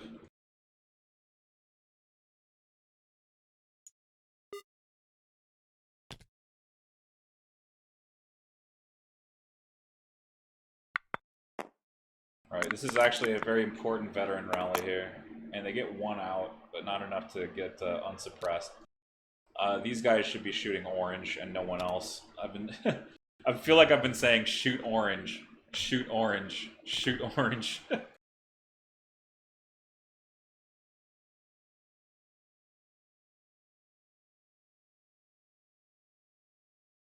Oh, absolutely. Sabine, I don't know, man. I think Sabine should still gunslinger here. She could probably go onto the roof and get some people out of cover and sling.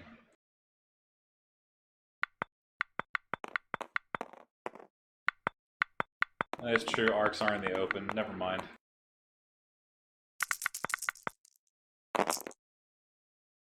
Getting 4 crits, just casually, 4 crits on those clones.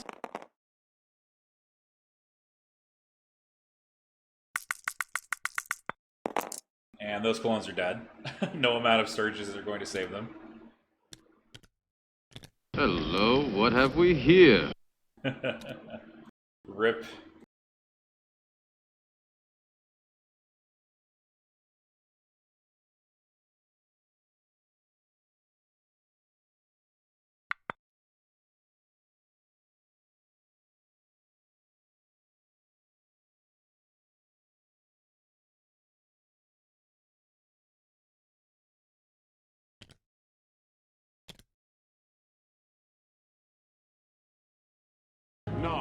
I don't have a landing permit. I'm trying to reach Lando Calrissian.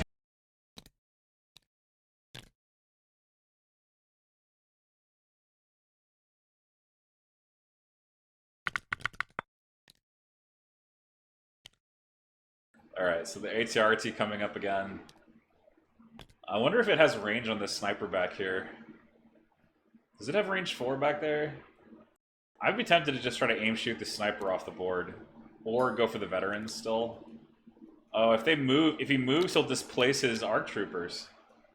Oh, what? Is he trying to go into melee with Clan Wren and kick them? Wow, well, this RT pilot is a boss. I dig it, you know? Mess with the chicken, you get the talons, man.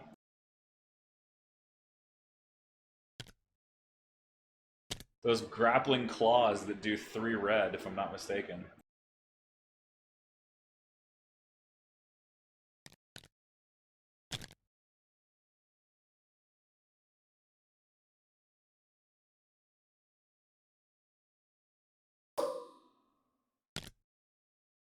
They do have a dodge, however, Clan Wren does, since they had retinue.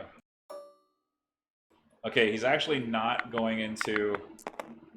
He is in melee with Wren, but he's not gonna kick them. He's gonna go for the sniper in heavy cover back here and get a crit through cover. So he might actually remove that activation. And how the sniper saves it. Oh, droids. Droid's saves on his snipers have been keeping him out of some hot water this game. First it was air support, now it was an RT laser. And R2-D2 coming from the pile. Should definitely move to hide from Echo. I think the red deployment zone is actually right here, where my cursor is.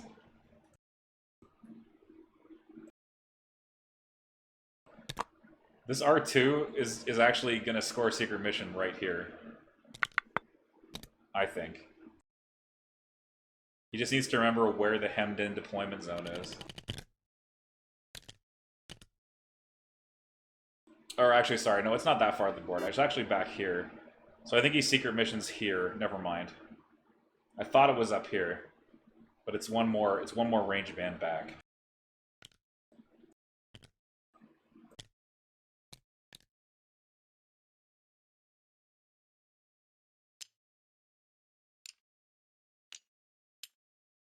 Yeah, just roll blocks. That's about the size of it. Alright, pulling from the supply crate. I think that's the last crate. One of the last crates. I think there's only 2 more pulls left on the entire board. Clone Commander... I think you take the Arc Welder, to be honest. Yeah, take the Arc Welder, maybe use it immediately to heal the ATRT. More of a bonus at this point. He's got range 3. Yeah, you should attack the veterans right here. You have Sharpshooter 1. You might as well go for the vets. Basically now it's a game of unit leaders. And like DarthThomas just needs to wipe out as many rebel unit leaders as he possibly can.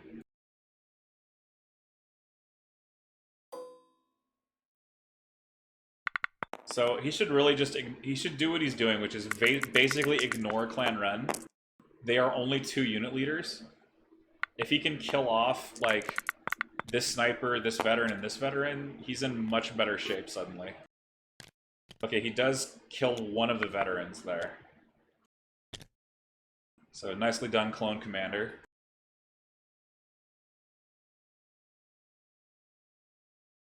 Score 1 for the commas.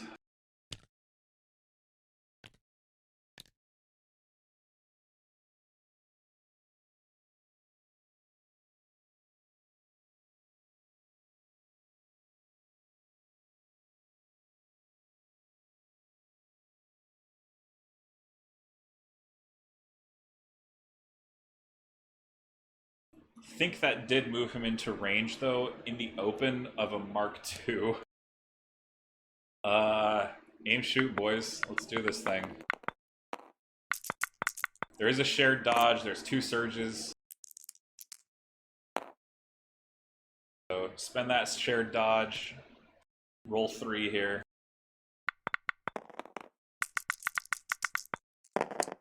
Spend that surge. Don't get punished. Seems good. This is like typical clone fare right here. Just roll blocks. Don't get punished. Then again, you know, I just finished talking about those sniper dice, so, you know, luck goes both ways.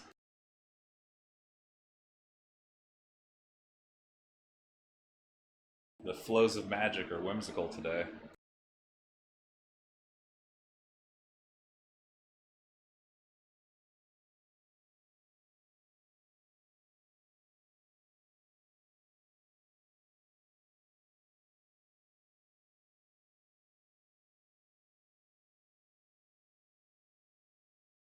That's another thing too, clones, I think clones are still out activating here. Let's see.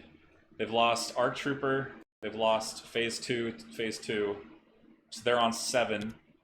Rebels have lost Lando, Mark II, Sniper, and almost losing another Sniper. So actually the clones are slightly behind. But given the command cards that dropped,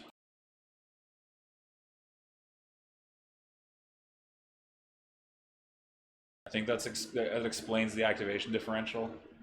Oops, sorry, my camera keeps bumping. Yeah.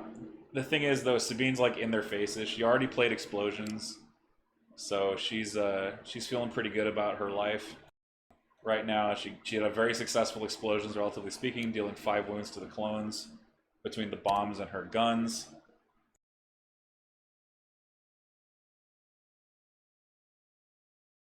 I think there's a song by the Cranberries that I just referenced there. No one ended up getting the center last turn. Yeah, it was a draw.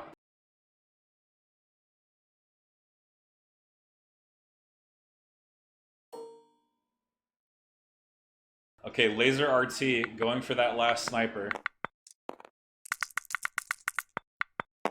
Finds 2 crits. That could do it. Boom. So that sniper is off the board now. Droid's rule down to 7 activations. Yeah, Lando killed 2 clones and then was promptly killed himself without doing anything. But even so, the Rebels are kicking butt right now. They're in a very strong position, although the melee RTs are closing in.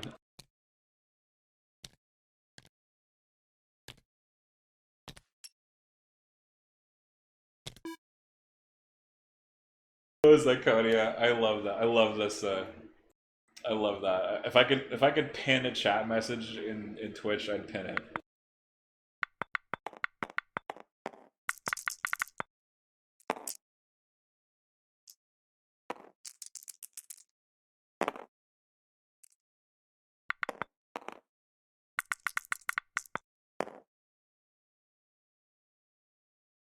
Okay, I believe this was... Yeah, so these medic rebel troopers took a shot at Echo and dealt him another wound. So Echo actually lost his teammate here. So Echo's just on 1 wound away from dying. And Echo's really the last hope that DarthThomas has to stop Secret Mission. And pulls him from the stack.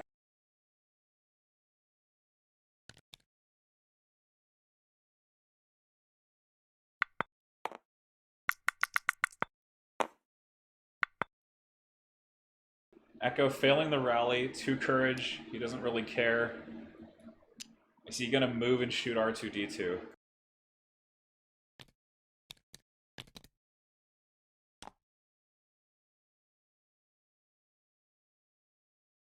You know, I almost feel like you just shoot the Rebels, really.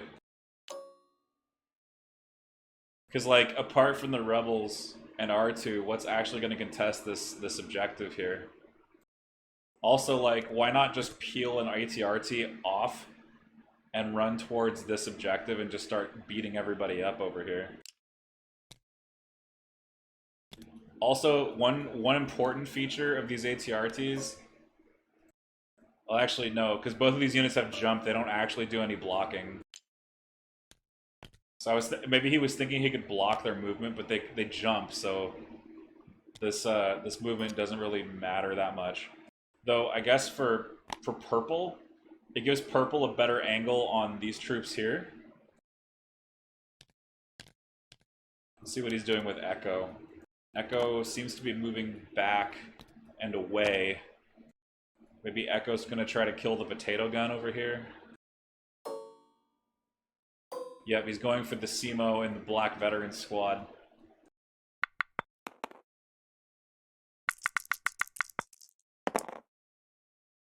And that should do it with lethal, so one of the veteran heavy weapons has been eliminated.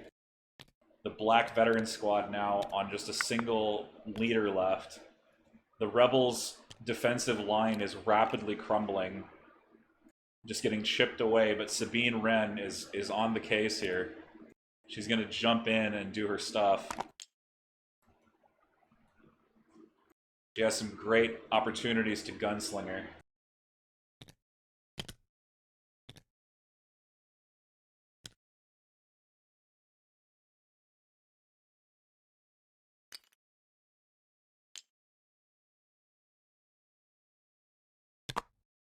Or is she attempting to go into melee with the ARC troopers? She does not have charge. Oh, she's gonna try to steal the crate. Oh, that's cute. She could actually go there and steal the crate.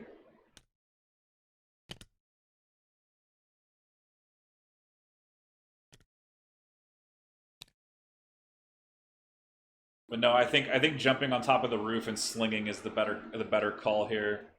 She would have 5s in the open. She would have the ARC troopers in the open. This could be a game breaking or game I shouldn't say breaking, game winning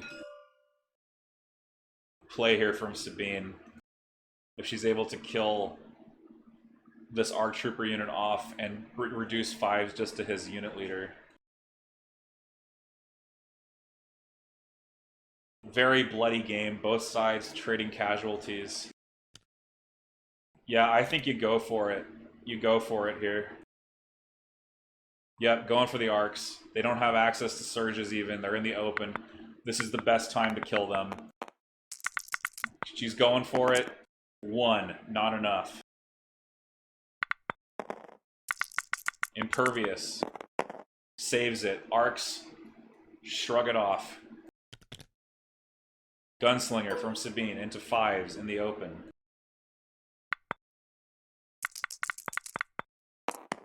Two. Pierce 1. They have light cover from suppression, actually. So it shouldn't even, they shouldn't roll this because there's no impervious here.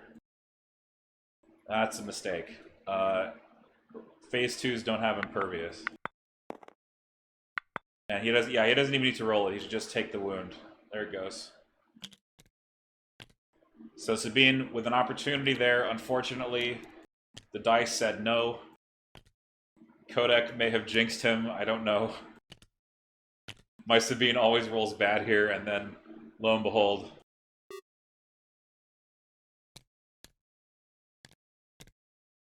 Yeah, I might have also double moved to contest the back objective, steal the crate, then on the following round, go in for with the Darksaber and kill off these guys. But the trouble with that is Rex plays Call Me Captain into you, and then punches you with 3 red, 2 black, 2 white. That's the alternative. Rex is about to do some gunslinging of his own. He's actually got that last veteran at range 2.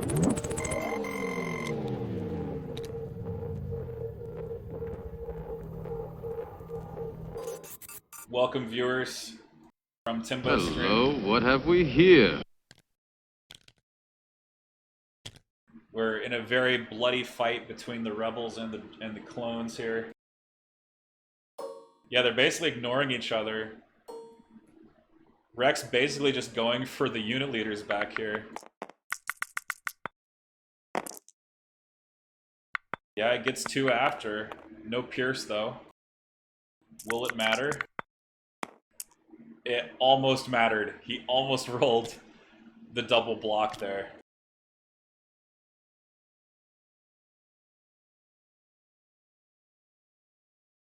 Thank you for the reminder to hydrate, Brambierke. I have my Gen Con cup from last year.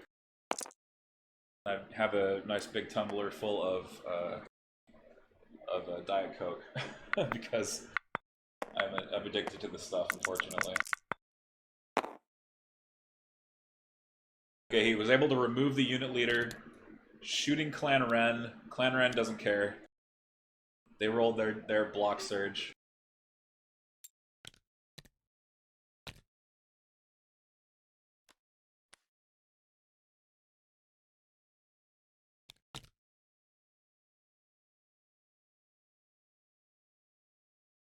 That is not hydration.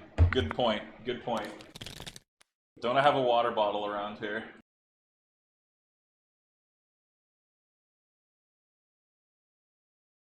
Well, technically it's hydration, but it's temporary. It's diuretic. This is the way. This is the way. This is the way. Sorry, Zakonia with the, this is the way. This is the way. The Mandalorians are doing work. Rex, though, playing the Call Me Captain into Symbol of Rebellion on turn 4 here. It's entirely possible, Hoyas.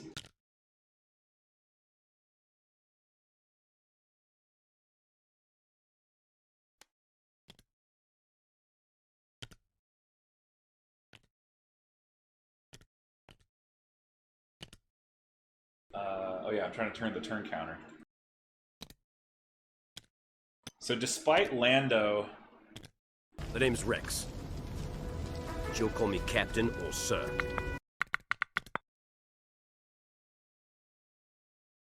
Yes, Dashes, everything is just dead. Both players played very aggressively. So many things have died.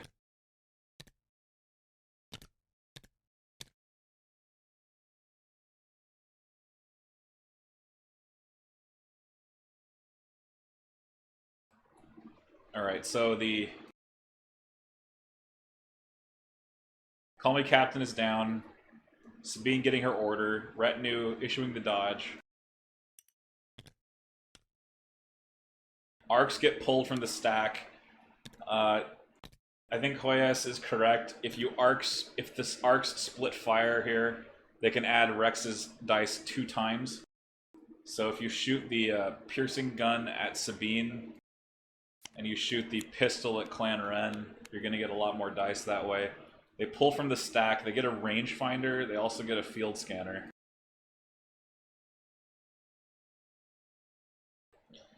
That is almost the last pull on the battlefield. They go with the field scanner.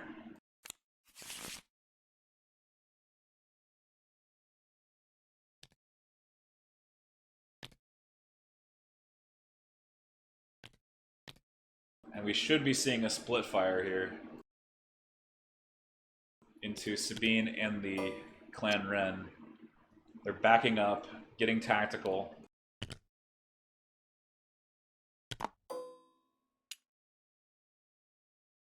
Yeah, there's not a lot of clones left on this battlefield, Izzy. It's basically over for the clones, unless they can pull back some major damage here. And yeah, it's 1 FS per attack pool, because Rex never flips his token.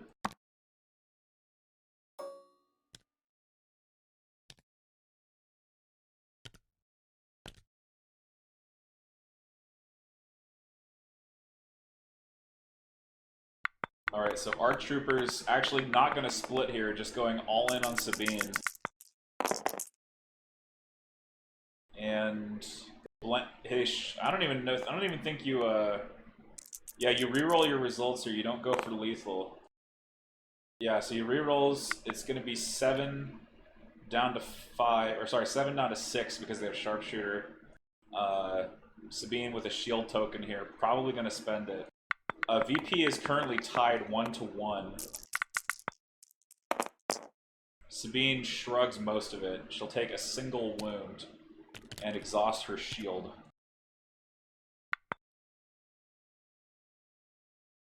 It is 1-1, but R2 is threatening secret mission. He can easily score it with blast off. This line here is the red deployment zone. So R2 is very close, as you can see.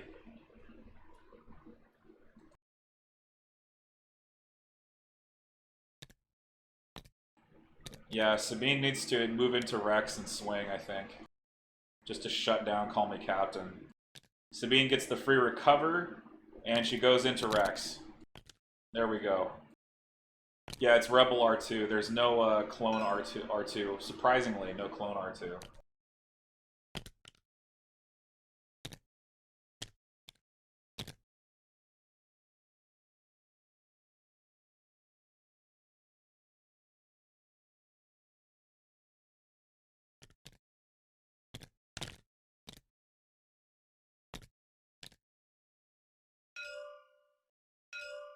Okay, so oh, Sabine not going to engage? What? No, this is a mistake. No, if you don't engage Rex here, he'll support every attack. No, it's a free. It should be the free. Oh no, it's not a free recover. Oh no. Okay, so she recovered and shot. She didn't actually engage. Oh no, so never mind. She's shooting and then engaging. Did they do this out of order? No, it is a free recover, because when she activates, she recovers. So it is a free recover. Never mind. But instead of swinging at Rex, she decided to gunslinger and then walk into melee with Rex. So, okay, so at least she ended up in melee. I personally would have tried to go for the kill, or at least started the killing process here. Yeah, he might have forgotten that he has Darksaber. Well, no, I get why he's not attacking Rex, because if you get lucky with Gunslinger, you'll remove more unit leaders faster. I get why he did it. It's just, I don't know. I don't know. I think I'm in the points mindset still. I don't know what he ended up doing.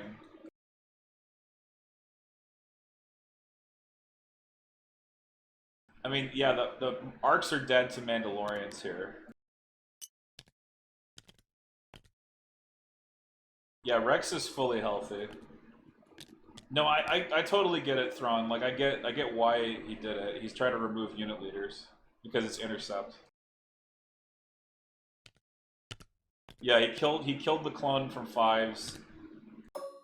He missed the arcs. This clone RT now activating, going to use their rider gun and shoot these veterans in the open. Or no, they have light cover actually, if you look at the lines here. That should be light cover if they see it. The rider from the RT here does have critical 1, so that should help in breaking cover.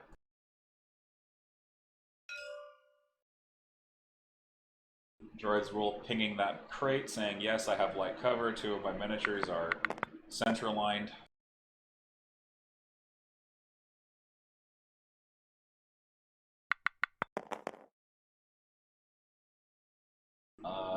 Let's see. What is this dice pool?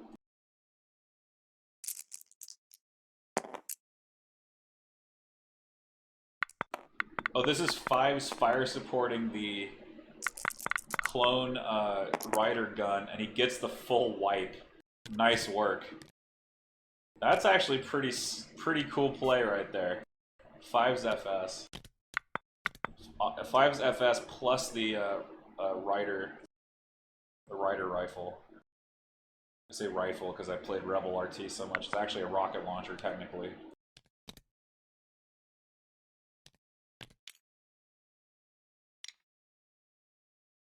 Okay, now are these rebels going to try to pursue Echo here?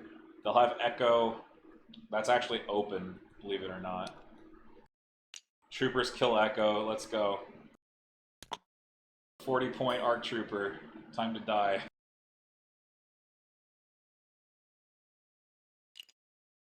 Oh, are they? Oh, are they balking because they think he's got cover?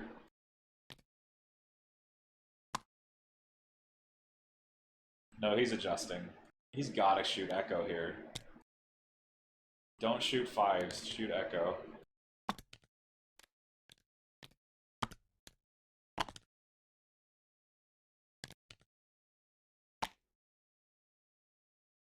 Alright, going for Echo. He had an open shot if he didn't adjust his unit leader.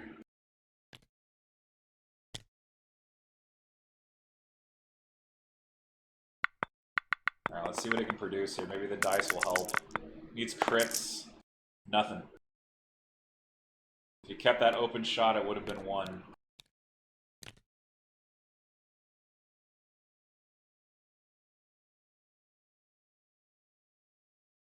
Meant Echo would have had a 33% chance to die. Second RT being pulled now from the stack for DarthThomas.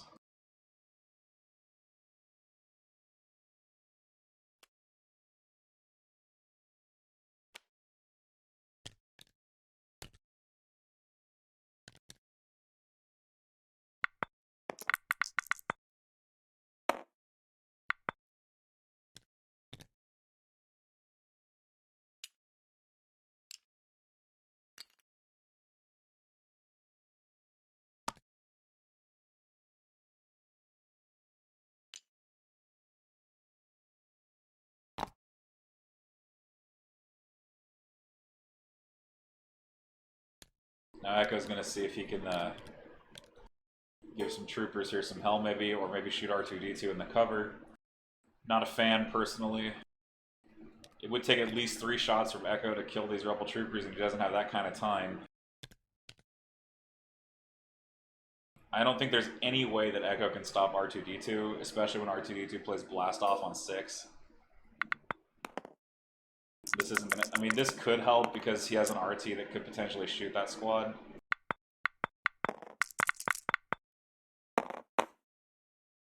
Yeah, I kind of like the thought of R2 just not even bothering with SM and just turning around and zapping Echo.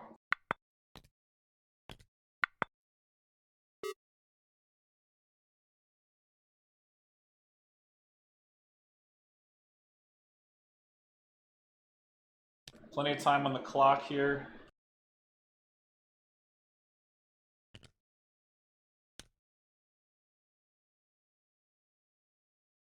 Mark II with many good targets. He sets up for 5s. I like it. 5s needs to die. Adding his dice to ATRT rocket attacks is not a good thing. He gets 4 hits there.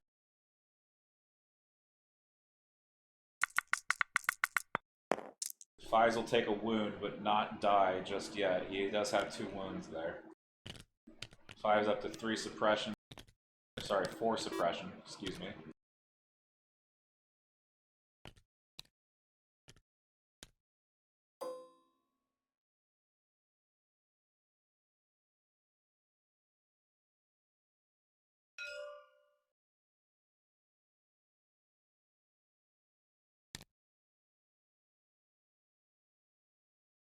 Clone Commander's firing back. Clone's trying to make sure they conquer the center.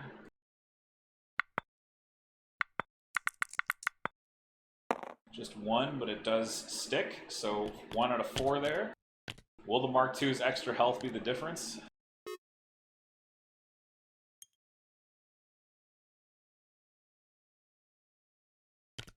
Find out next time on Clone Ball Z.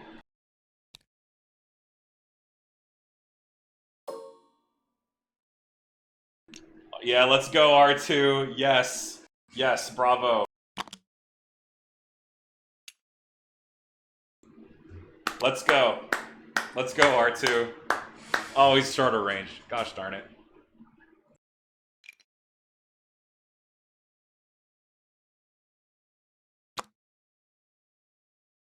Come on, get him. Yeah, range 1. Zap his ass.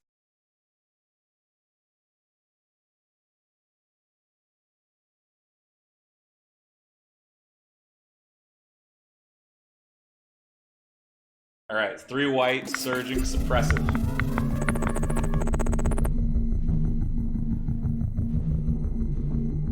Alright, so my YouTube subscribers coming through now. Thanks everybody that's subbed to us on YouTube.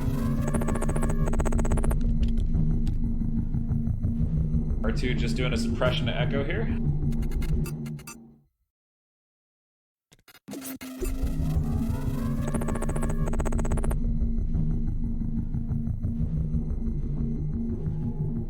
Hey man, I love greed. Greed is fun.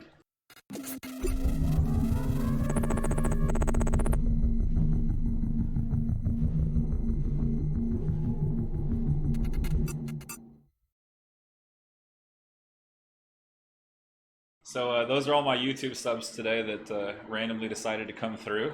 I don't know why the alerts thing did that, but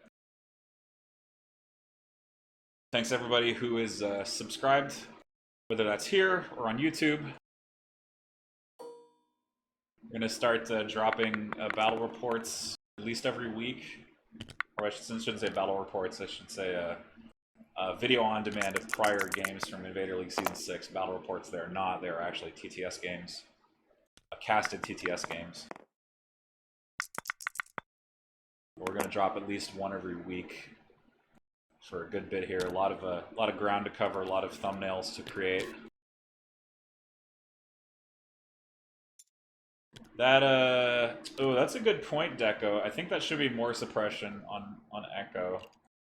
But yeah, if nothing else, like R2 staying here, make sure that this objective is safe. I mean, once Echo's dead, R2 can basically just go through for secret mission with blast off. Like, I still think R2's gonna score secret mission with blast off here. Clan Wren going in on the clones back objective now, looking to kill off those ARC troopers. I think the droids, or sorry, I think the clones are done here. I think Droid's Rule might have this, despite losing his Lando very early.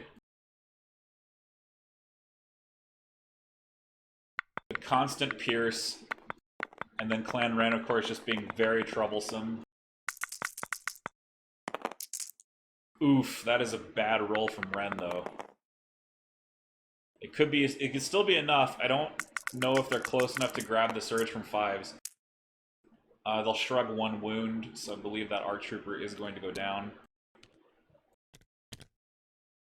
He was not close enough to grab the dodge from the clone commander, sadly.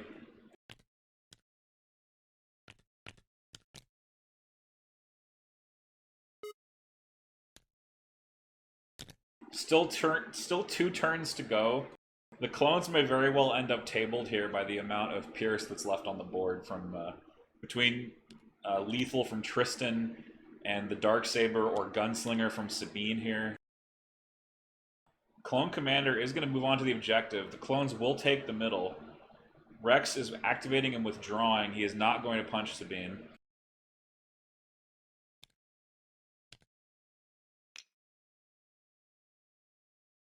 I mean, that's a fair point, Izzy. Like, he doesn't have anything in the list that really deals with armor. So it'll just be the units that can't actually score the objective. The clones, though... This is the way. This is the way. This is the way. The clones, though, own the center objective. They got 3 unit leaders in there.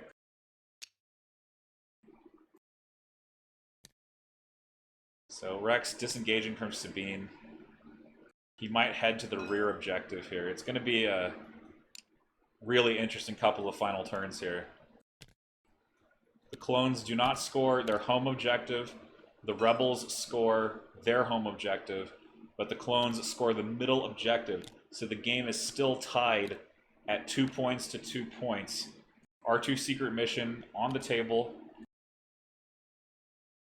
The clones are down to just 4 clone models. 5s with 1 wound. I'm sorry, I forgot. They had Echo over here, so 5 clone models, actually. The medic should still be fully... No, the medic... Okay, never mind. The medic healed snipers, if I recall. So the medic healed snipers and is exhausted, so the medic no charge here. Echo, if Echo survives, he could kill off the rebel troopers. And the RT could also contribute. In fact, I think this RT should consider, like, turning in and starting to shoot down this way. The clones could still take this game. It's definitely not over by a long shot.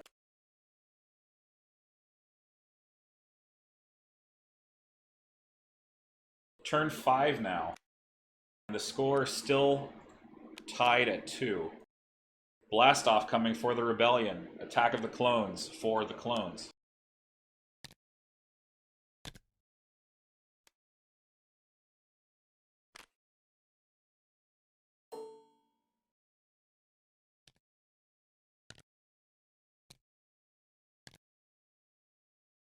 With Attack of the Clones, he'll get suppression relief, he could get additional surges.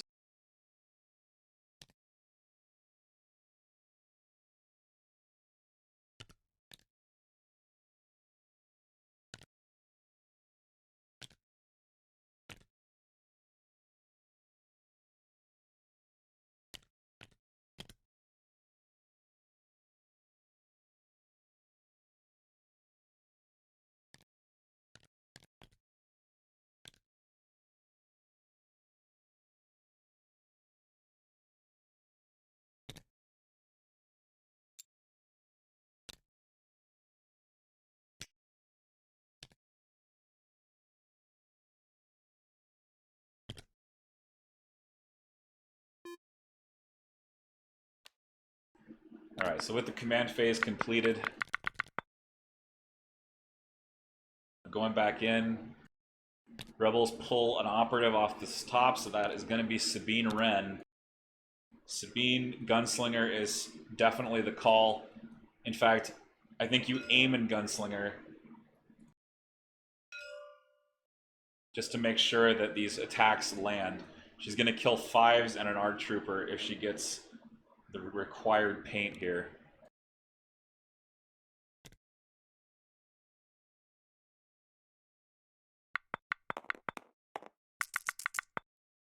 Right, she could also shoot and then engage again rather than aim. It looks like that's what she's going to do. No aim token to speak of. Shooting the ARC Trooper here, I believe. That's why there's 2 dice. What's with the dodge? That must have been for Clan Ren. Okay. Okay. The ARC Trooper is destroyed there by Sabine.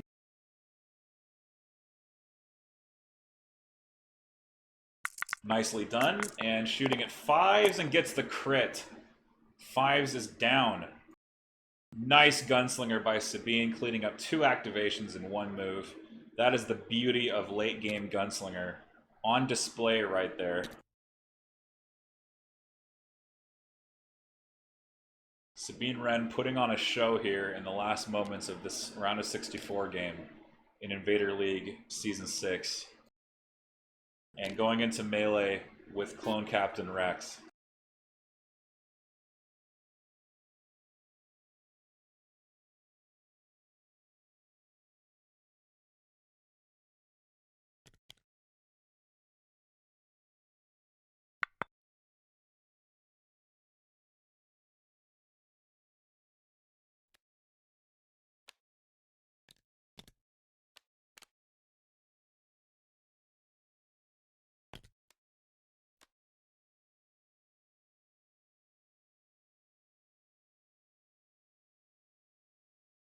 Alright, action going back to the clones. Echo coming out with improvised orders here. Improv really handy in these late game situations where orders are scarce. He rallies and fails, so he's only going to get 1 action. But his dice are very consistent, so he'll probably still drop a couple rebels here. Oh no! Echo! Unbelievable! A 1 in 64. Echo with the full miss. What a stroke of bad luck for DarthThomas at the end of this game. That is game altering.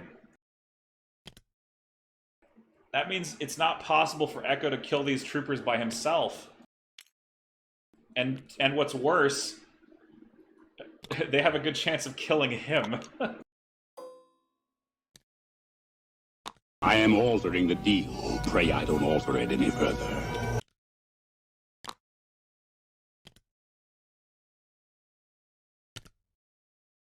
Oh my goodness. Okay, a move attack from these rebels, 2 black, into Echo's face. The rebels get a crit. Can Echo survive? Will the bad luck continue? No, it will not. A surge result comes. Echo reliable 1, saving him for now, but R2 still waiting. R2 could blow him away with a well-timed zap here.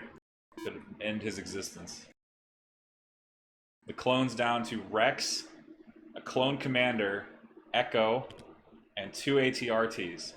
This is a wet and wild endgame. Now, if you are an RT in this situation, what do you do? Do you reverse and kick Clan Wren?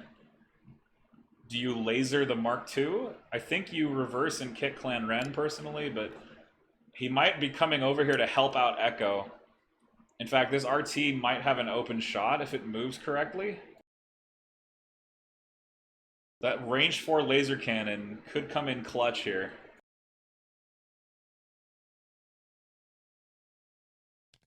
He is in range 3 with this RT.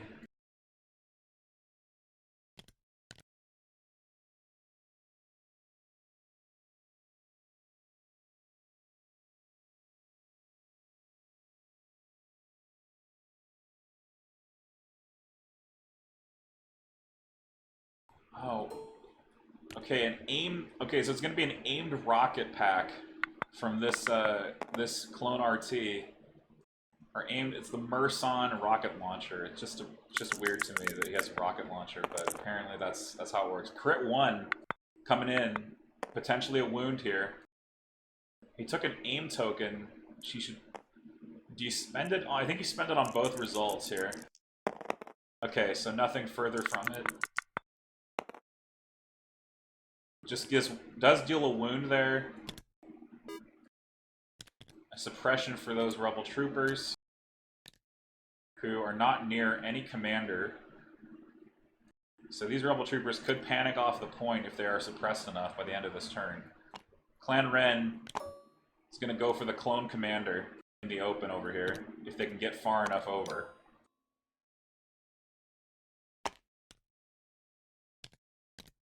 I think you don't. I think at this point you should have retinued for an aim, because then Tristan would have Pierce here. I don't even think they need to retinue for dodges anymore. I think they can just retinue for aims and pierce their enemies down.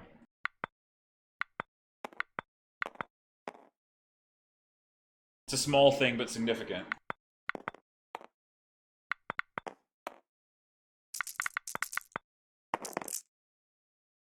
Decent hit there into the clone commander for 4. Oh, a horrible save. And this game, the wheels are coming off, man. If the saves drop like that, Sabine, oh my goodness. Now, do you walk away from Sabine and let her gunslinger and kill that clone commander now? Or do you full commit with Rex and stay in? I don't think you can actually safely withdraw here with Rex anymore. An awful save from that clone commander. The opposite of what you want to see.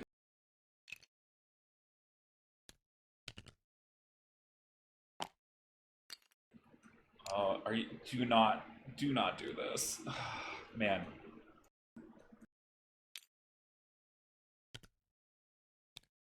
So now the clone commander looks like he's heading back to the home objective, into the waiting arms of Clan Wren. One can only imagine that he's maybe running to surrender.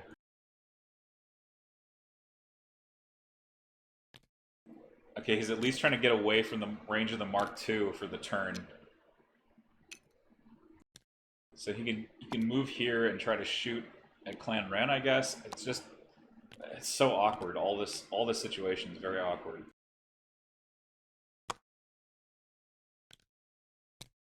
Yeah, the clones are running on fumes.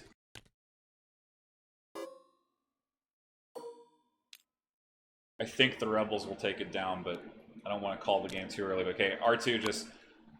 No, don't jump up there. If you jump up there, you can't get down. Okay, I guess he's gonna try to jump and, like, flying zap Echo. Gotta love the greed here. Oh, he's he finding a spot where he can contest the objective and still score secret mission? There is a spot. It's right here where the corner of that red deployment zone comes forward. Oh my goodness. That's a cool play. I like that. So he jumped into a position where R2 could score secret mission, still contest this objective point, and also get an open zap on Echo, but Echo's light cover is going to hold here. A suppressive zap. Echo on 5 suppression now. Risk of panic from Echo next turn. DarthThomas back on the clock. I believe he only has an ATRT and Rex left for him.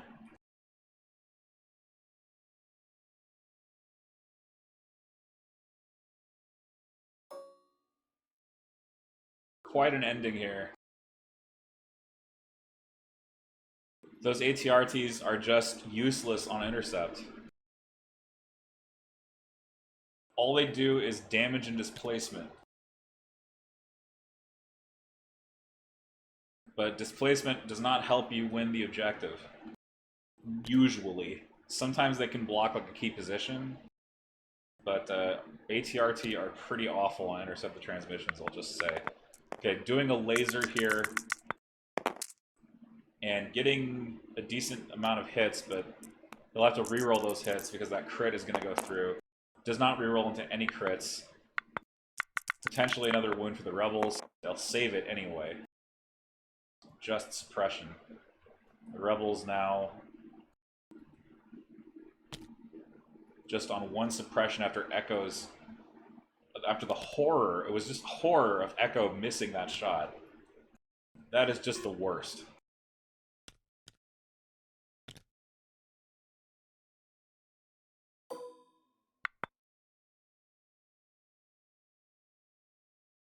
No. War crimes, only R2-D2 can commit war crimes, so yes.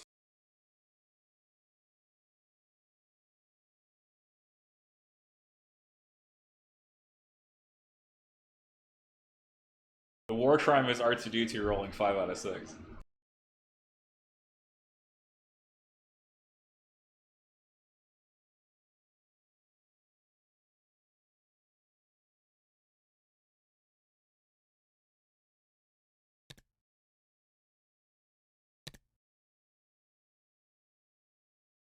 Now this Mark II should just double move. Just double move and contest the point right here. Because then, if you do that, the rebels almost certainly just win the game. Though it is true, the Mark II should have a wound, so it could be kicked to death by ATRT. But even with it, you know, even if they end up in a situation with triple contest, R2 just wins the game. This is definitely one of the weirdest endgame situations I've ever seen. It could be that all 3 objective points on turn 6 are contested, and R2-D2 is going to clinch it with secret mission. Actually, no, this one would not be contested, although it would be contested if this Rebel Trooper somehow manages to get killed by an ATRT. Really, it's the ATRT's damage that's the question here. How much damage can they do to affect the end of this game?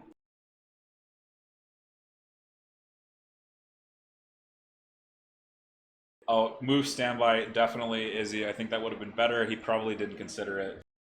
I don't know how the commander survives Wren. That's true. He would have to roll a hero save. How does he survive Sabine if Rex withdraws? Which Rex is doing now. Rex is withdrawing.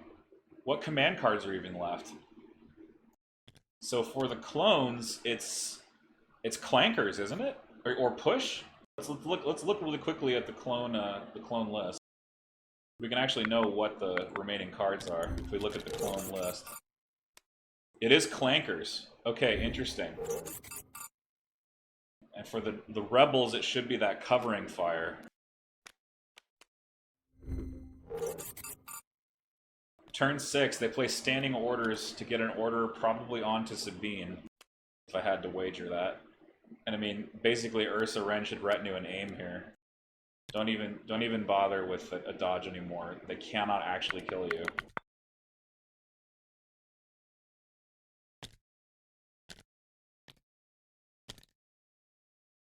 Rex will take priority. The rebels do lose priority.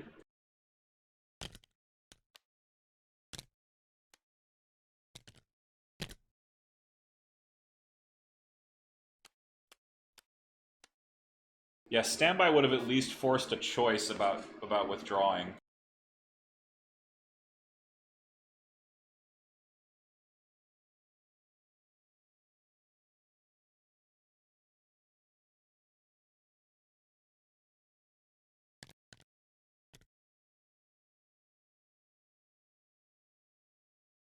Good news is this clone commander still being alive means that DarthThomas still has his improvised orders.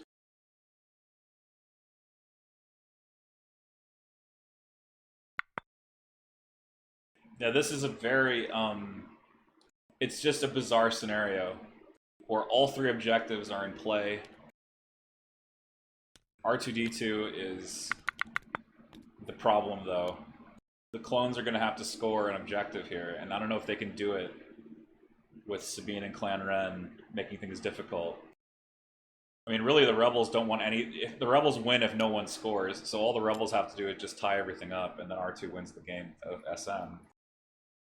Okay, it looks like an ATRT getting pulled. Improvised backfires and pulls a second support token, so no help there. That's not going to help. Mark IIs have full pivot. That is not going to help one whit.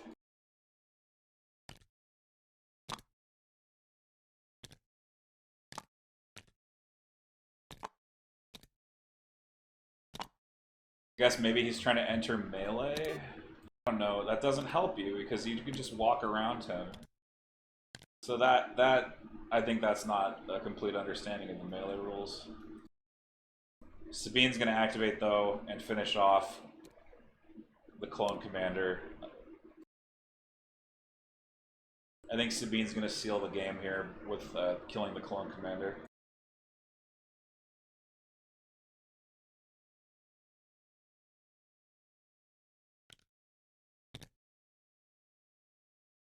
Okay, Clankers. If only. And there it is. The clone commander dies to a crit. Sabine piercing it. And Sabine doesn't even bother to shoot Rex. She just walks right back into melee. And that should be the end of the game right there. The Mark II can move around the RT, take the center. Clan Wren takes the back, and DarthThomas concedes. Droid's rule is moving on to round of 32. The rebels have overcome Lando's early demise to take this game down. So congratulations, Droid's rule. You've made it a very close game indeed.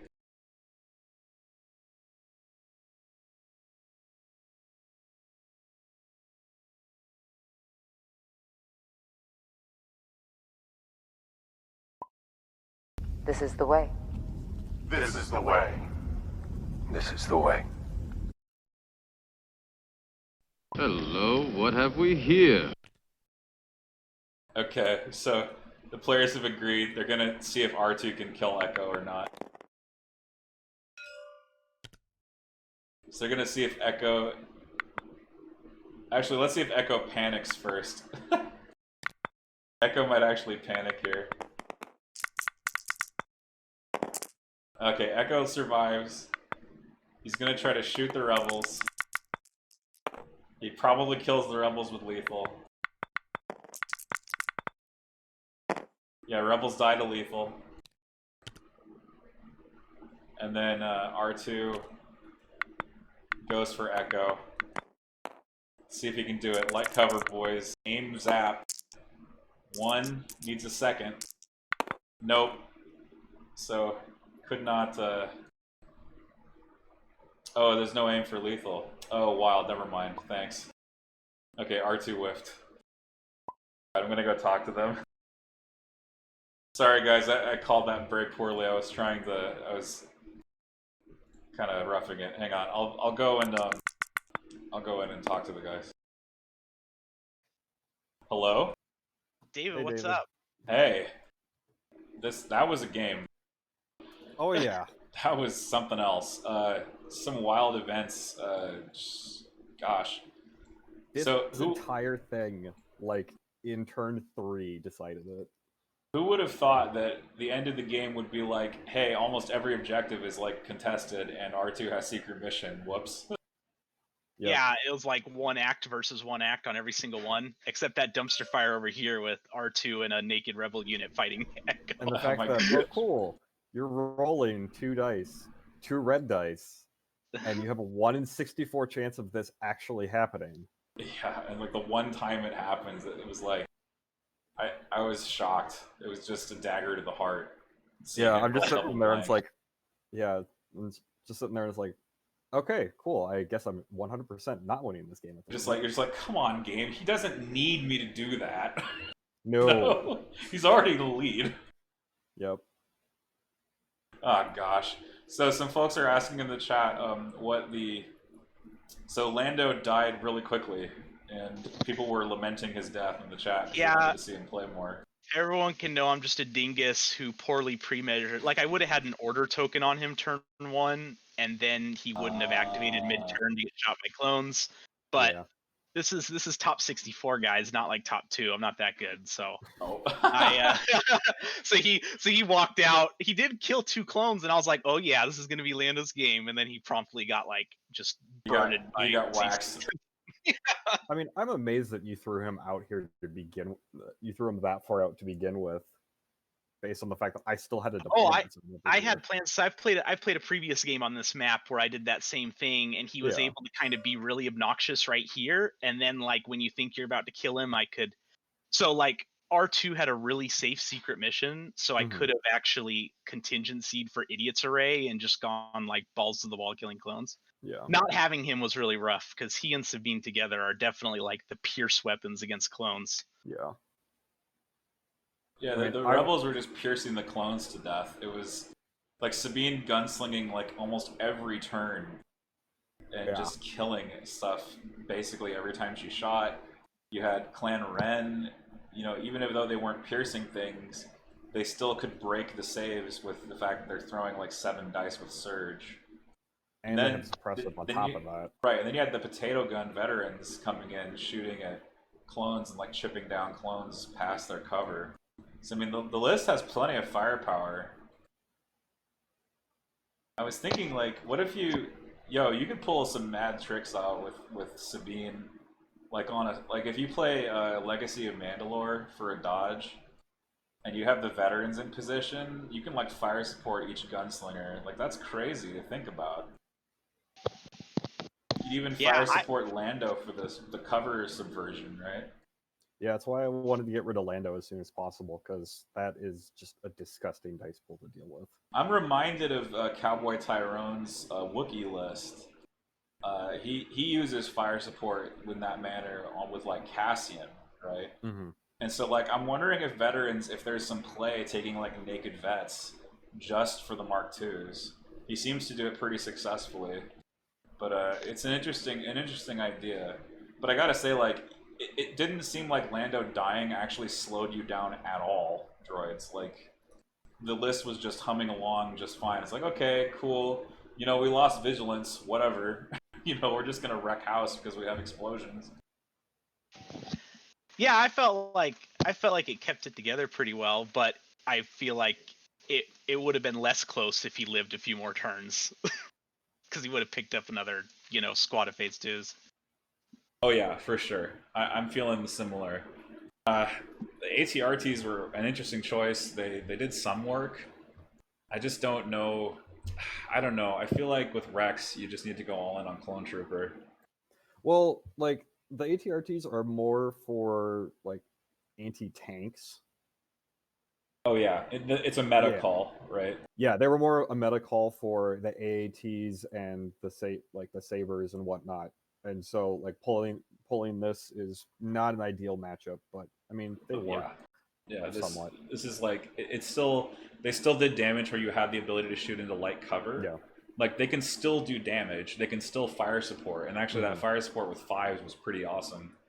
Like Yeah. it was a nice like end game play just to get that veteran squad wiped out. And that's another thing too. Like I was looking at that and I'm like, man, naked ATRT at 55 just for fire support with generics seems like it could be an interesting idea. I think Well, it's 65 for yeah, clones. it's Oh, okay, 65 for clones. Never mind. Okay, so But- then you should still take a naked Bard. Yeah, well, and on top of that, it's crit 1, impact 1, Right. which helps. Right. That's the other part is like they actually do have some ability to do chip damage there. Yeah. Well, and one of the other reasons why I brought him, and at least we were talking about this during the game, is this one arc in the middle. He just soaked fire. Like, because if you're just shooting at the ATRTs, I don't care. You're not shooting my clones. Yeah, exactly. They bait basically. Yeah. It's like, oh, cool. Yes, please do shoot my armor because my clones are like where my powerhouse really is. Yeah. And it was kind of unfortunate that it just didn't really like Sabine was like in your face too early for Clankers to matter, and that's partially hemmed in, right? Hemmed in is such a favorable objective for Sabine because she can do what we saw here, which is turn 2 explosion. Mm-hmm. Very, very fast explosion. I usually explode on 4 when I play, but I don't really play hemmed in that much. Yeah, I had done one practice game on this map and noticed that if you're on this side, there's this really nice like blind spot for what people think is otherwise a really good defensive position. So that's why Sabine just like went straight in there. This building is such a trap. It's if that has been the one thing we can take away from round of 64 is that on this map, this defensive position is a total trap. Like everybody, me included, I go here and I die. Like that's just how it seems to work for me. Because whatever this is, it gets subverted, it gets overrun. It's just tough to hold on to for some reason. All right, gentlemen, I'll just say thanks again for letting me stream your game. It was a wild one. We had a lot of fun watching it. A lot of hooting and hollering from the sidelines, of course, as we are wont to do. And yeah, I mean, congratulations, Destroys Rule. You'll be facing possibly Technophobia next, or Daedry, the winner of that match. And good luck to you in your coming games. And thanks again.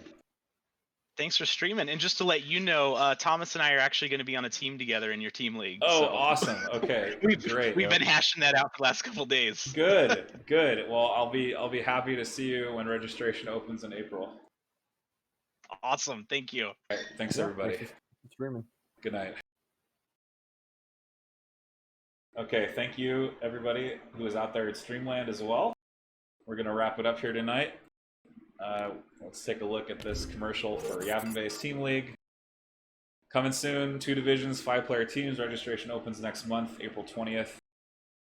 You can check out yavinbase.blog to read articles about prior seasons of Team League. You can also check out the standings from last season, some of the press surrounding that league. We'll hopefully get more information out about how the league is going to get structured sometime possibly on Saturday. I'm hoping to drop a short article talking about why we're splitting the league into 2 divisions and what our ideas are with that.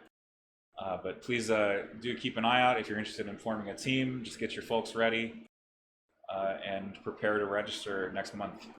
And we'll see you all This is the way. next time here on Yavin Base. This is the way. This is the way.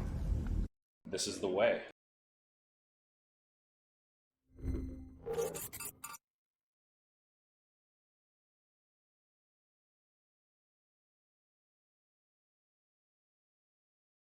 Oh yeah, points. Let me do that. Enjoy the outro music while I give you your channel points. Hold on.